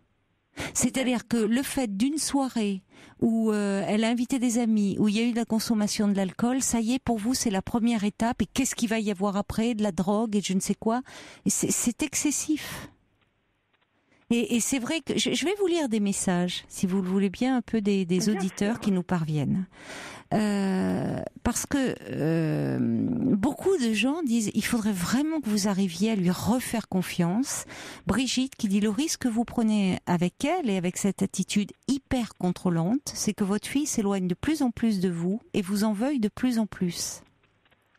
Quelqu'un dit ma mère était comme vous, elle voulait tout connaître de moi, c'est insupportable et résultat j'ai jamais d'ailleurs voulu lui présenter mes petits amis. Catherine dit nous avons toujours fait confiance à nos deux fils, ne perdez pas cela de vue. Brigitte qui dit c'est insensé, c'est d'une totale banalité cette histoire de soirée, c'est même plutôt sain et vous êtes en train de créer beaucoup de problèmes là où il n'y en a pas, arrêtez de vouloir tout contrôler parce que là l'escalade peut continuer. C'est-à-dire que ça risque de crisper les choses entre vous et qu'effectivement, elle se révolte vraiment. Il y a quelqu'un qui dit, elle sent pleine de vitalité, votre fille. Écoutez-la. Peut-être qu'elle vous demande juste d'être un peu moins sur son dos. Comme ça, elle vous fuira moins. Laissez-la vous mentir un peu. vivre sa vie d'adolescence avec des soirées alcoolisées, comme tous les ados en vivent, sans forcément que ça vire au drame. Il y a Yvan qui dit elle a presque 18 ans. Elle a aussi besoin de liberté, de respect de sa vie privée. Il y a Monica qui dit votre fille va parfaitement bien. Souhaiteriez-vous une enfant claquemurée à la maison et sans amis? Laurence qui dit rassurez-vous, ma fille est comme la vôtre. Elle a 20 ans aujourd'hui, mais elle était comme la vôtre au même âge. Et ça, c'est une partie seulement des messages que je reçois pour vous. Donc, cette inquiétude, comment vous dire, pour conclure, elle est contre-productive. Alors, c'est difficile d'aller contre une inquiétude, mais parmi les messages que je reçois, il y a beaucoup de parents derrière qui vous écrivent aussi, qui tout en comprenant votre inquiétude disent que le risque de vouloir être dans le contrôle comme ça va vraiment créer une distance supplémentaire. Donc là c'est pas parce que à un moment il y a eu un mensonge que forcément désormais elle va vous mentir sur toute la ligne, que c'est l'escalade, qu'elle est en train de partir en vrille et de faire n'importe quoi de sa vie. Oui. Bon. J'ai beaucoup de mal. J'entends, mais je crains. Oui, mais en même temps, si vous appeliez, quelle était votre demande? C'était d'avoir des avis pour au moins les entendre, même si au départ j'ai du mal, pour pouvoir m'appuyer dessus, pour avancer, pour gérer les choses, quoi. C'est-à-dire que dans cette inquiétude, il y a quelque chose d'un excès là. C'est ça qui est compliqué, c'est que vous n'en sortez pas. Vous êtes fermé dans cette inquiétude qui le risque, c'est de rompre le dialogue et de vous braquer, de braquer votre fille. Et elle a un âge. Dans quelques mois, elle a 18 ans, votre fille. Hein. Oui. Vous n'allez pas lui mettre une corde au cou, l'empêcher de sortir et d'aller en soirée. Donc, vous la préparez, c'est plus une enfant. Ça consiste aussi, c'est compliqué, l'émancipation des enfants. Ils apprennent la liberté. Ça ne veut pas dire. Alors, évidemment qu'il y a des contrôlés. Vous êtes là pour amortir les choses, mais vous serez pas là toujours derrière elle. Et justement, en faire des adultes, c'est leur permettre d'assumer des responsabilités, de savoir prendre soin d'eux, de pas se mettre en danger. Mais il y a à un moment, on passe par cet âge où on fait des expériences, comme le disait très justement Simon. Et c'est aussi à partir de ces expériences qu'on apprend aussi. Alors, bien sûr que vous pouvez l'informer des dangers de l'alcoolisation dans ces soirées, des problèmes de binge drinking, de toutes ces choses-là. Vous pouvez en parler avec elle, mais pas d'emblée en disant « Oh là là, si tu vas en soirée, tu vas faire ça ». C'est-à-dire que vous pouvez en parler, mais en lui faisant confiance, simplement. Prévention, mais beaucoup plus tôt, quoi. Et d'accord. Bon, écoutez, jusque-là, franchement, votre fille, dans tout ce que vous décrivez, elle va bien. Donc, vous voyez, trop d'inquiétude à un moment, ça peut, justement, c'est là où il peut y avoir des problèmes. Une dernière chose, Simon, oui, avec plaisir. Oui, c'est que, je sais pas si c'était le fait que ma maman soit infirmière ou pas, mais c'est vrai qu'on n'en parlait pas du tout des lendemains de soirée ou des choses comme ça, mais elle s'intéressait pas du tout à mes soirées. Et du coup, qu'elle ne s'intéressait pas à mes soirées, c'est moi qui allais vers elle pour lui dire « Tu sais, hier soir, j'ai vécu ça, ça m'a dérangé. » C'est moi qui allais du coup vers elle pour lui dire « Ça m'a dérangé d'aller dans cette soirée-là et de vivre ça ou de voir ça. » Et qu'elle soit pas du tout intéressée par mes soirées, c'est moi qui allais vers elle pour lui demander de l'aide, en fait, par rapport à ces soirées-là que j'avais vécues. De qu'elle soit pas hyper présente, ça me faisait du bien aussi parce que du coup, c'est moi qui allais vers elle quand je voulais pour savoir si ça c'était normal ou ça c'était pas normal en fait. D'accord. Mais là, en avançant aussi, en réfléchissant, il y a aussi je prends conscience de quelque chose, c'est qu'il y a eu effectivement l'avant cette soirée avec alcool, où effectivement, on l'a laissé sortir. Je ne lui posais pas de questions. J'étais pas du tout dérangée par le fait qu'elle ne me dise rien. Et après cette soirée alcoolisée, J'ai commencé à être dérangée de ne rien savoir parce que du coup, je me suis dit, mais je sais rien. Et est-ce qu'elle fait pareil quand je suis pas Et avant ça, on lui avait refusé aucune soirée, je crois, sauf s'il y avait vraiment une impossibilité, je dirais, pratique. Et que tout a basculé, je dirais, un peu d'un côté à l'autre lorsqu'il y a eu ça. Oui, mais vous focalisez vraiment, hein, je vous le répète, sur cette soirée où il n'y a rien de dramatique et vraiment c'est une focalisation et il faut accepter aussi à un moment de ne pas tout savoir et de la vie de nos ados et de savoir...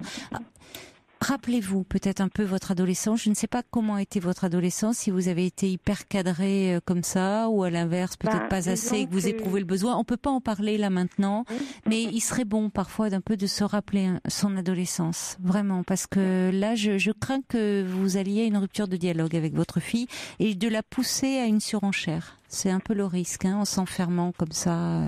Donc, essayez de voir pourquoi il y a tant d'inquiétudes de votre part. On ne peut pas empêcher les jeunes de faire des expériences. Hein, et vous ne serez pas toujours là dans sa vie, à tout contrôler de sa vie. C'est pas possible. Non, je n'étais pas l'an dernier de toute façon. Ben, c'est un peu paradoxal. Merci de votre appel, Christelle, et merci à vous également, Simon. Merci d'être intervenu. Au revoir. Merci à tous. Au revoir.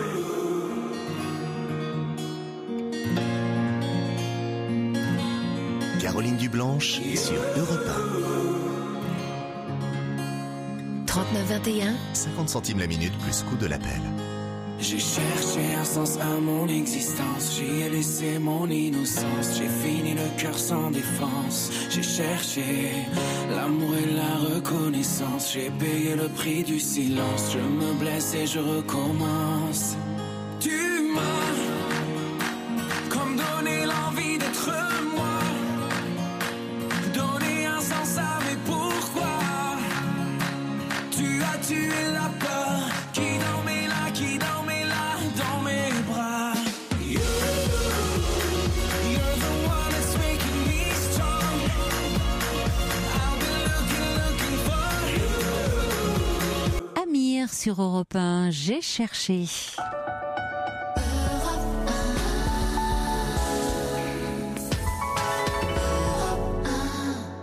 Il y a Anaïs qui a 19 ans, qui rejoint le témoignage de Simon en disant c'est avec les soirées et les sorties entre amis que l'on grandit en se fixant nos limites petit à petit au fur et à mesure de nos expériences.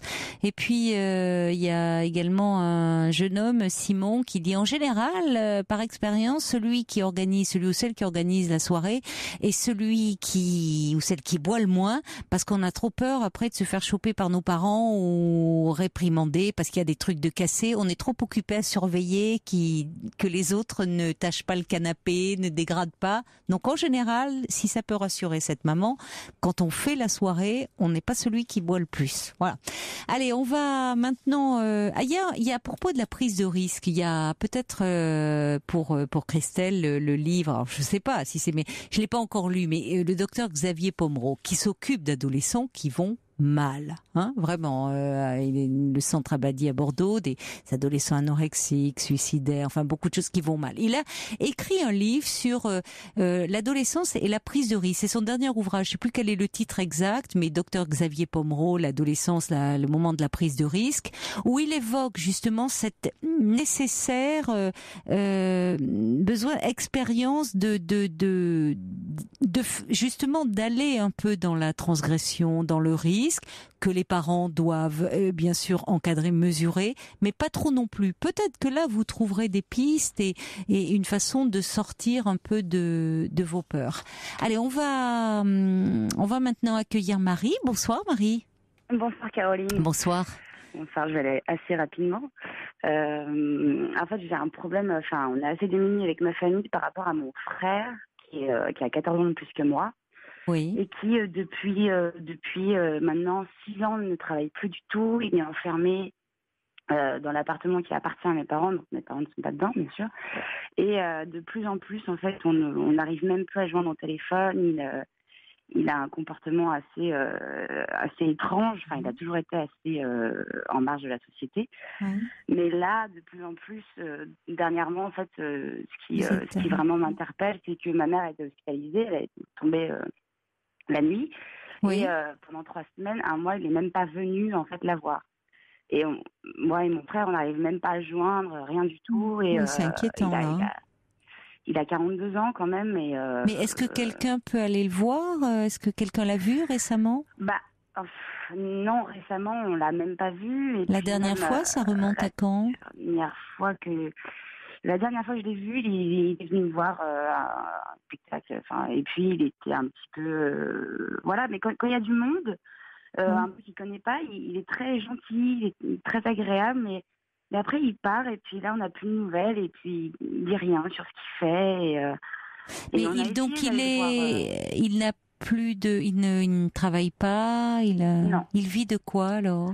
C'est ça, la question qu'on se pose, en fait. Et dès qu'on essaye de lui demander qu'est-ce que tu fais, il répond pas. Il répond pas, ou dès ma mère essaye d'aller chercher un peu plus loin, il dit oui, non, il évite.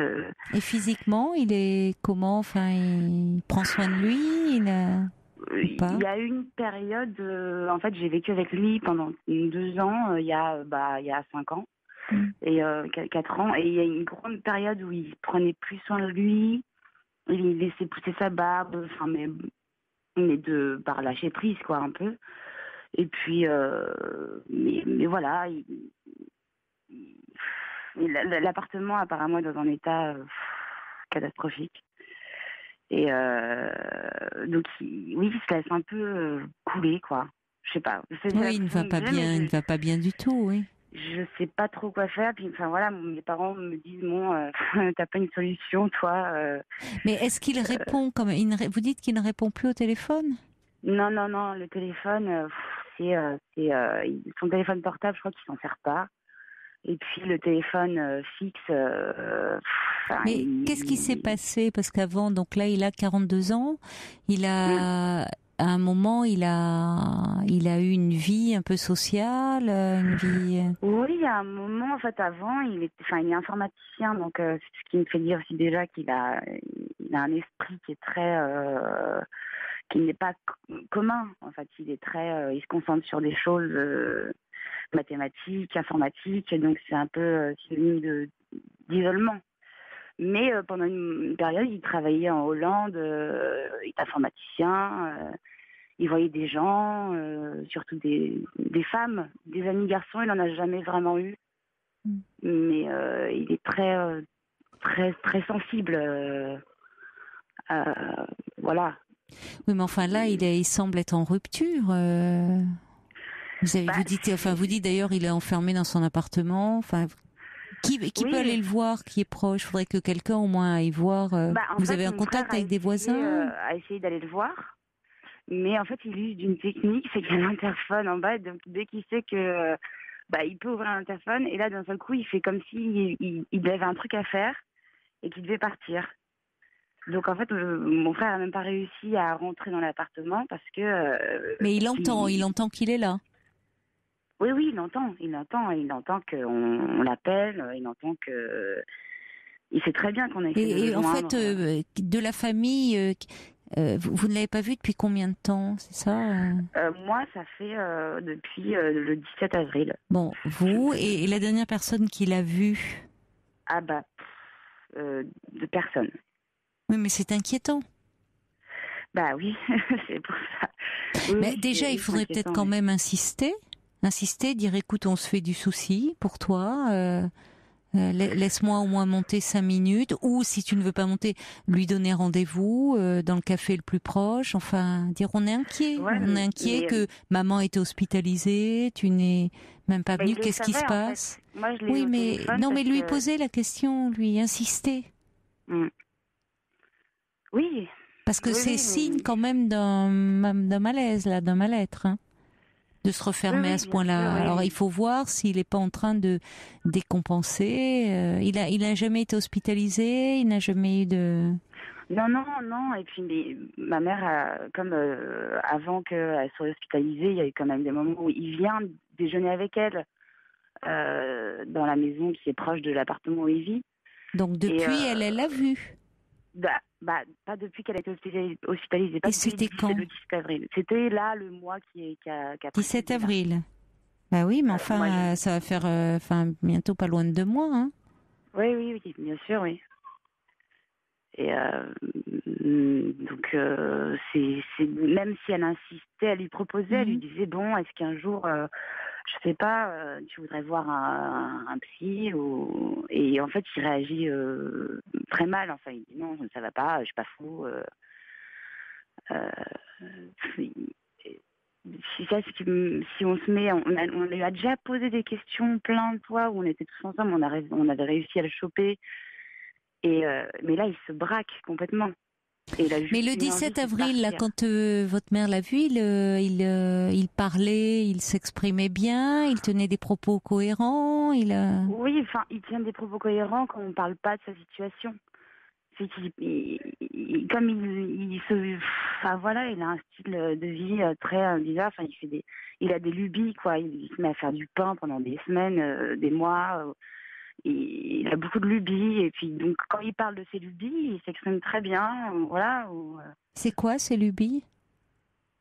Par exemple, comment faire du pain. Faire du pain. Il va se concentrer sur faire du pain pendant des mois et il va en parler pendant des heures. Ou alors récemment, c'était sur la fermentation des aliments. Mais ça tourne, vous voyez, c'est des préoccupations, ça tourne en boucle là, hein. C'est un peu obsessionnel, voire ça peut être un peu délirant, enfin, je sais pas. C'est préoccupant, c'est-à-dire que ces idées fixes, c'est un peu déconnecté, un peu... Oui, un peu déconnecté, oui. Et en plus, je pense qu'il a des problèmes administratifs et il va pas les régler. Là, il a eu ma mère au téléphone, je sais pas, il y a 2 semaines. Et juste, il lui disait oui. Et donc ma mère, elle lui dit j'ai besoin de toi à la maison parce qu'il faudrait que ça serait bien que tu m'aides parce qu'elle n'est pas non plus en super forme. Voilà. Et il lui a dit oui, ça sert à rien que je vienne si c'était pour venir contraint et forcé. Donc. Et quand est-ce qu'il a commencé à décrocher comme ça un peu parce qu'il a perdu son boulot, Moi, on ne sait pas parce qu'il va pas dire non plus. Ce qui se passe dans sa vie, s'il s'est passé quelque chose, il va pas le dire. Mais je pense, moi je l'ai vu il y a 6 ans où ça m'a paru vraiment très flagrant. Après, on a vraiment une grande différence d'âge, donc moi, son adolescence, tout ça, il y a plein de trucs. Oui, vous êtes jeune, hein, vous avez 28 ans. Oui. Donc, c'est quand même un peu préoccupant, hein. D'ailleurs, vous le savez, si vous m'appelez pour en parler, et c'est un peu préoccupant s'il, jusqu'à présent, quand même, vous arriviez, il allait voir votre mère, vous arriviez de temps en temps à lui parler, ou vos frères, quand je dis vous voyez. Mais or là, depuis le 17 avril, il y a... Oui, vraiment, ce qui m'a vraiment là déclenché un peu l'alarme, c'est que ne viennent pas alors ma mère a besoin de lui et qu'ils ne viennent pas du tout et qu'ils fuient un peu ça. Vraiment là, pendant un moment, je me dis bon, il y a un truc quand même dérangeant. C'est inquiétant. Là, je me suis dit bon, quand même, c'est beaucoup. Et est-ce que quelqu'un est rentré dans son appartement depuis un moment? Parce que lui va voir votre mère, mais est-ce que quelqu'un est rentré dans son appartement? Non, la dernière fois, c'était mon frère qui avait essayé de rentrer, mais il a fermé à double tour. Il voulait pas qu'on rentre dans son appartement? Non. Oui, donc vous savez pas dans quel état, au fond, il est, cet appartement. Les mois, l'année qui a précédé, même les 2 années qui ont précédé, ma mère venait faire un tour, faire le ménage de temps en temps, quoi. Mais là, elle n'y va plus. Elle n'y va plus, comme elle est fatiguée. Là, non, elle est trop fatiguée, elle peut pas. Oui, mais c'est ça, c'est-à-dire que le fait que votre mère y aille, il y avait ce lien à votre mère, qui était important, qui pouvait le maintenir un peu socialement, même beaucoup d'ailleurs, certainement. De temps, il allait chez elle, il allait s'occuper de ses papiers, il déjeunait avec elle. Votre maman allait faire le ménage dans l'appartement. Vous voyez, il y avait quelque chose qui le maintenait. Or, depuis cette chute, elle va mieux, votre maman, depuis? Oui, tant elle mieux. va mieux, mais elle est fatiguée, elle peut moins être présente, et ça peut lui faire perdre presque le dernier contact, enfin qui le relie un peu au monde extérieur quand même. Oui, bien sûr. Donc il faudrait essayer de prendre contact avec lui, mais pas, comment dire, pas en étant trop intrusif, en disant que vous pouvoir quand même un peu exprimer votre inquiétude.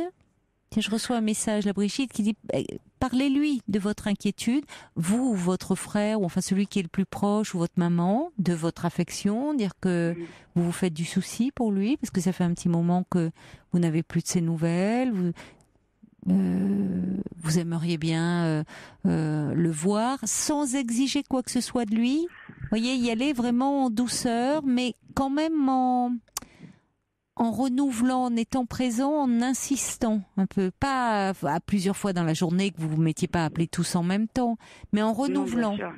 Mais on essaye chacun notre tour de renouveler, mais là il est injoignable. Dites-lui à ce moment-là que vous vous inquiétez. Oui, mais alors dites-lui, je m'inquiète quand même. Est-ce que tu peux me rappeler, me laisser un petit message ou à ce moment-là un texto s'il ne veut pas parler, pour me dire que ça va, me donner un peu quelques nouvelles, même par SMS, qui est au moins un petit signe. Son portable, il n'utilise pas plus. Il n'utilise plus son portable? Non. À ce moment-là, est-ce que, comme le suggère Joseph, mettre un petit mot dans sa boîte aux lettres, puisque votre frère peut aller chez lui? Il ouvre sa boîte aux lettres? Non, c'est le concierge qui s'occupe de tout. Alors par le concierge, est-ce que le concierge pourrait, alors là, dire, en parlant au concierge très clairement, il doit savoir que votre frère est un peu particulier, et en disant on se fait beaucoup de soucis parce qu'on n'arrive plus à le joindre, est-ce que vous pourriez, pour un prétexte ou pour un autre, frapper à sa porte, genre vous avez quelque chose ou à lui remettre ou du courrier, et une façon de voir déjà de s'assurer qu'il peut être debout, qu'il peut marcher, se rendre à sa porte, vous voyez déjà ça. Oui, il le voit. Enfin, le concierge a donné un peu des nouvelles à ma mère. Oui, il le voit. Donc il a vu ces jours-ci. Oui, ces jours-ci, je crois qu'il l'a vu. Mais c'est ça qu'il faut savoir, hein. C'est qu'il faut savoir, est-ce qu'il le voit en dehors de l'appartement? Est-ce qu'il sort? Il sort vite fait. Je pense qu'il sort pour faire des courses et puis il rentre et voilà. Bon, déjà c'est bon signe, c'est bon signe. Ça par rapport à. Non, mais parce que moi, on était parti que depuis le 17 avril, vous n'aviez plus de nouvelles et qu'on le voyait plus, donc c'était un peu préoccupant. Oui. Bon, donc il sort, il fait quelques courses, il s'alimente, il lui paraît pas trop dégradé physiquement, pas trop amaigri, pas trop négligé. Ça, on sait pas trop. Mais il faut lui demander au concierge s'il le voit. Et quand même que votre maman, puisqu'avec votre maman il a un lien privilégié, à ce moment-là, lui dise écoute, ça fait un petit moment, je vais passer te voir, ou viens voir, j'aimerais bien que tu... Qu'elle lui demande pas pour des papiers, qu'elle lui demande pas ça, visiblement là il peut pas. Mais j'aimerais bien te voir, viens déjeuner, j'aimerais bien que tu viennes déjeuner avec moi, qu'on déjeune ensemble, qu'elle insiste pour ça. Oui. Parce qu'à un moment, il va falloir voir. Vous voyez, moi, à un moment, je me demandais s'il fallait une hospitalisation ou pas. Bon, il sort, il va, il vient, il mène sa vie, mais il faut quand même être très très vigilant là dans ce que. Et votre maman peut être ce relais. Oui. Bon courage, Marie. Vous pourrez me rappeler si vous le souhaitez pour me donner de vos nouvelles. Au revoir. D'accord, merci beaucoup. Au revoir. Je vous souhaite une très belle nuit. Je vous dis à demain.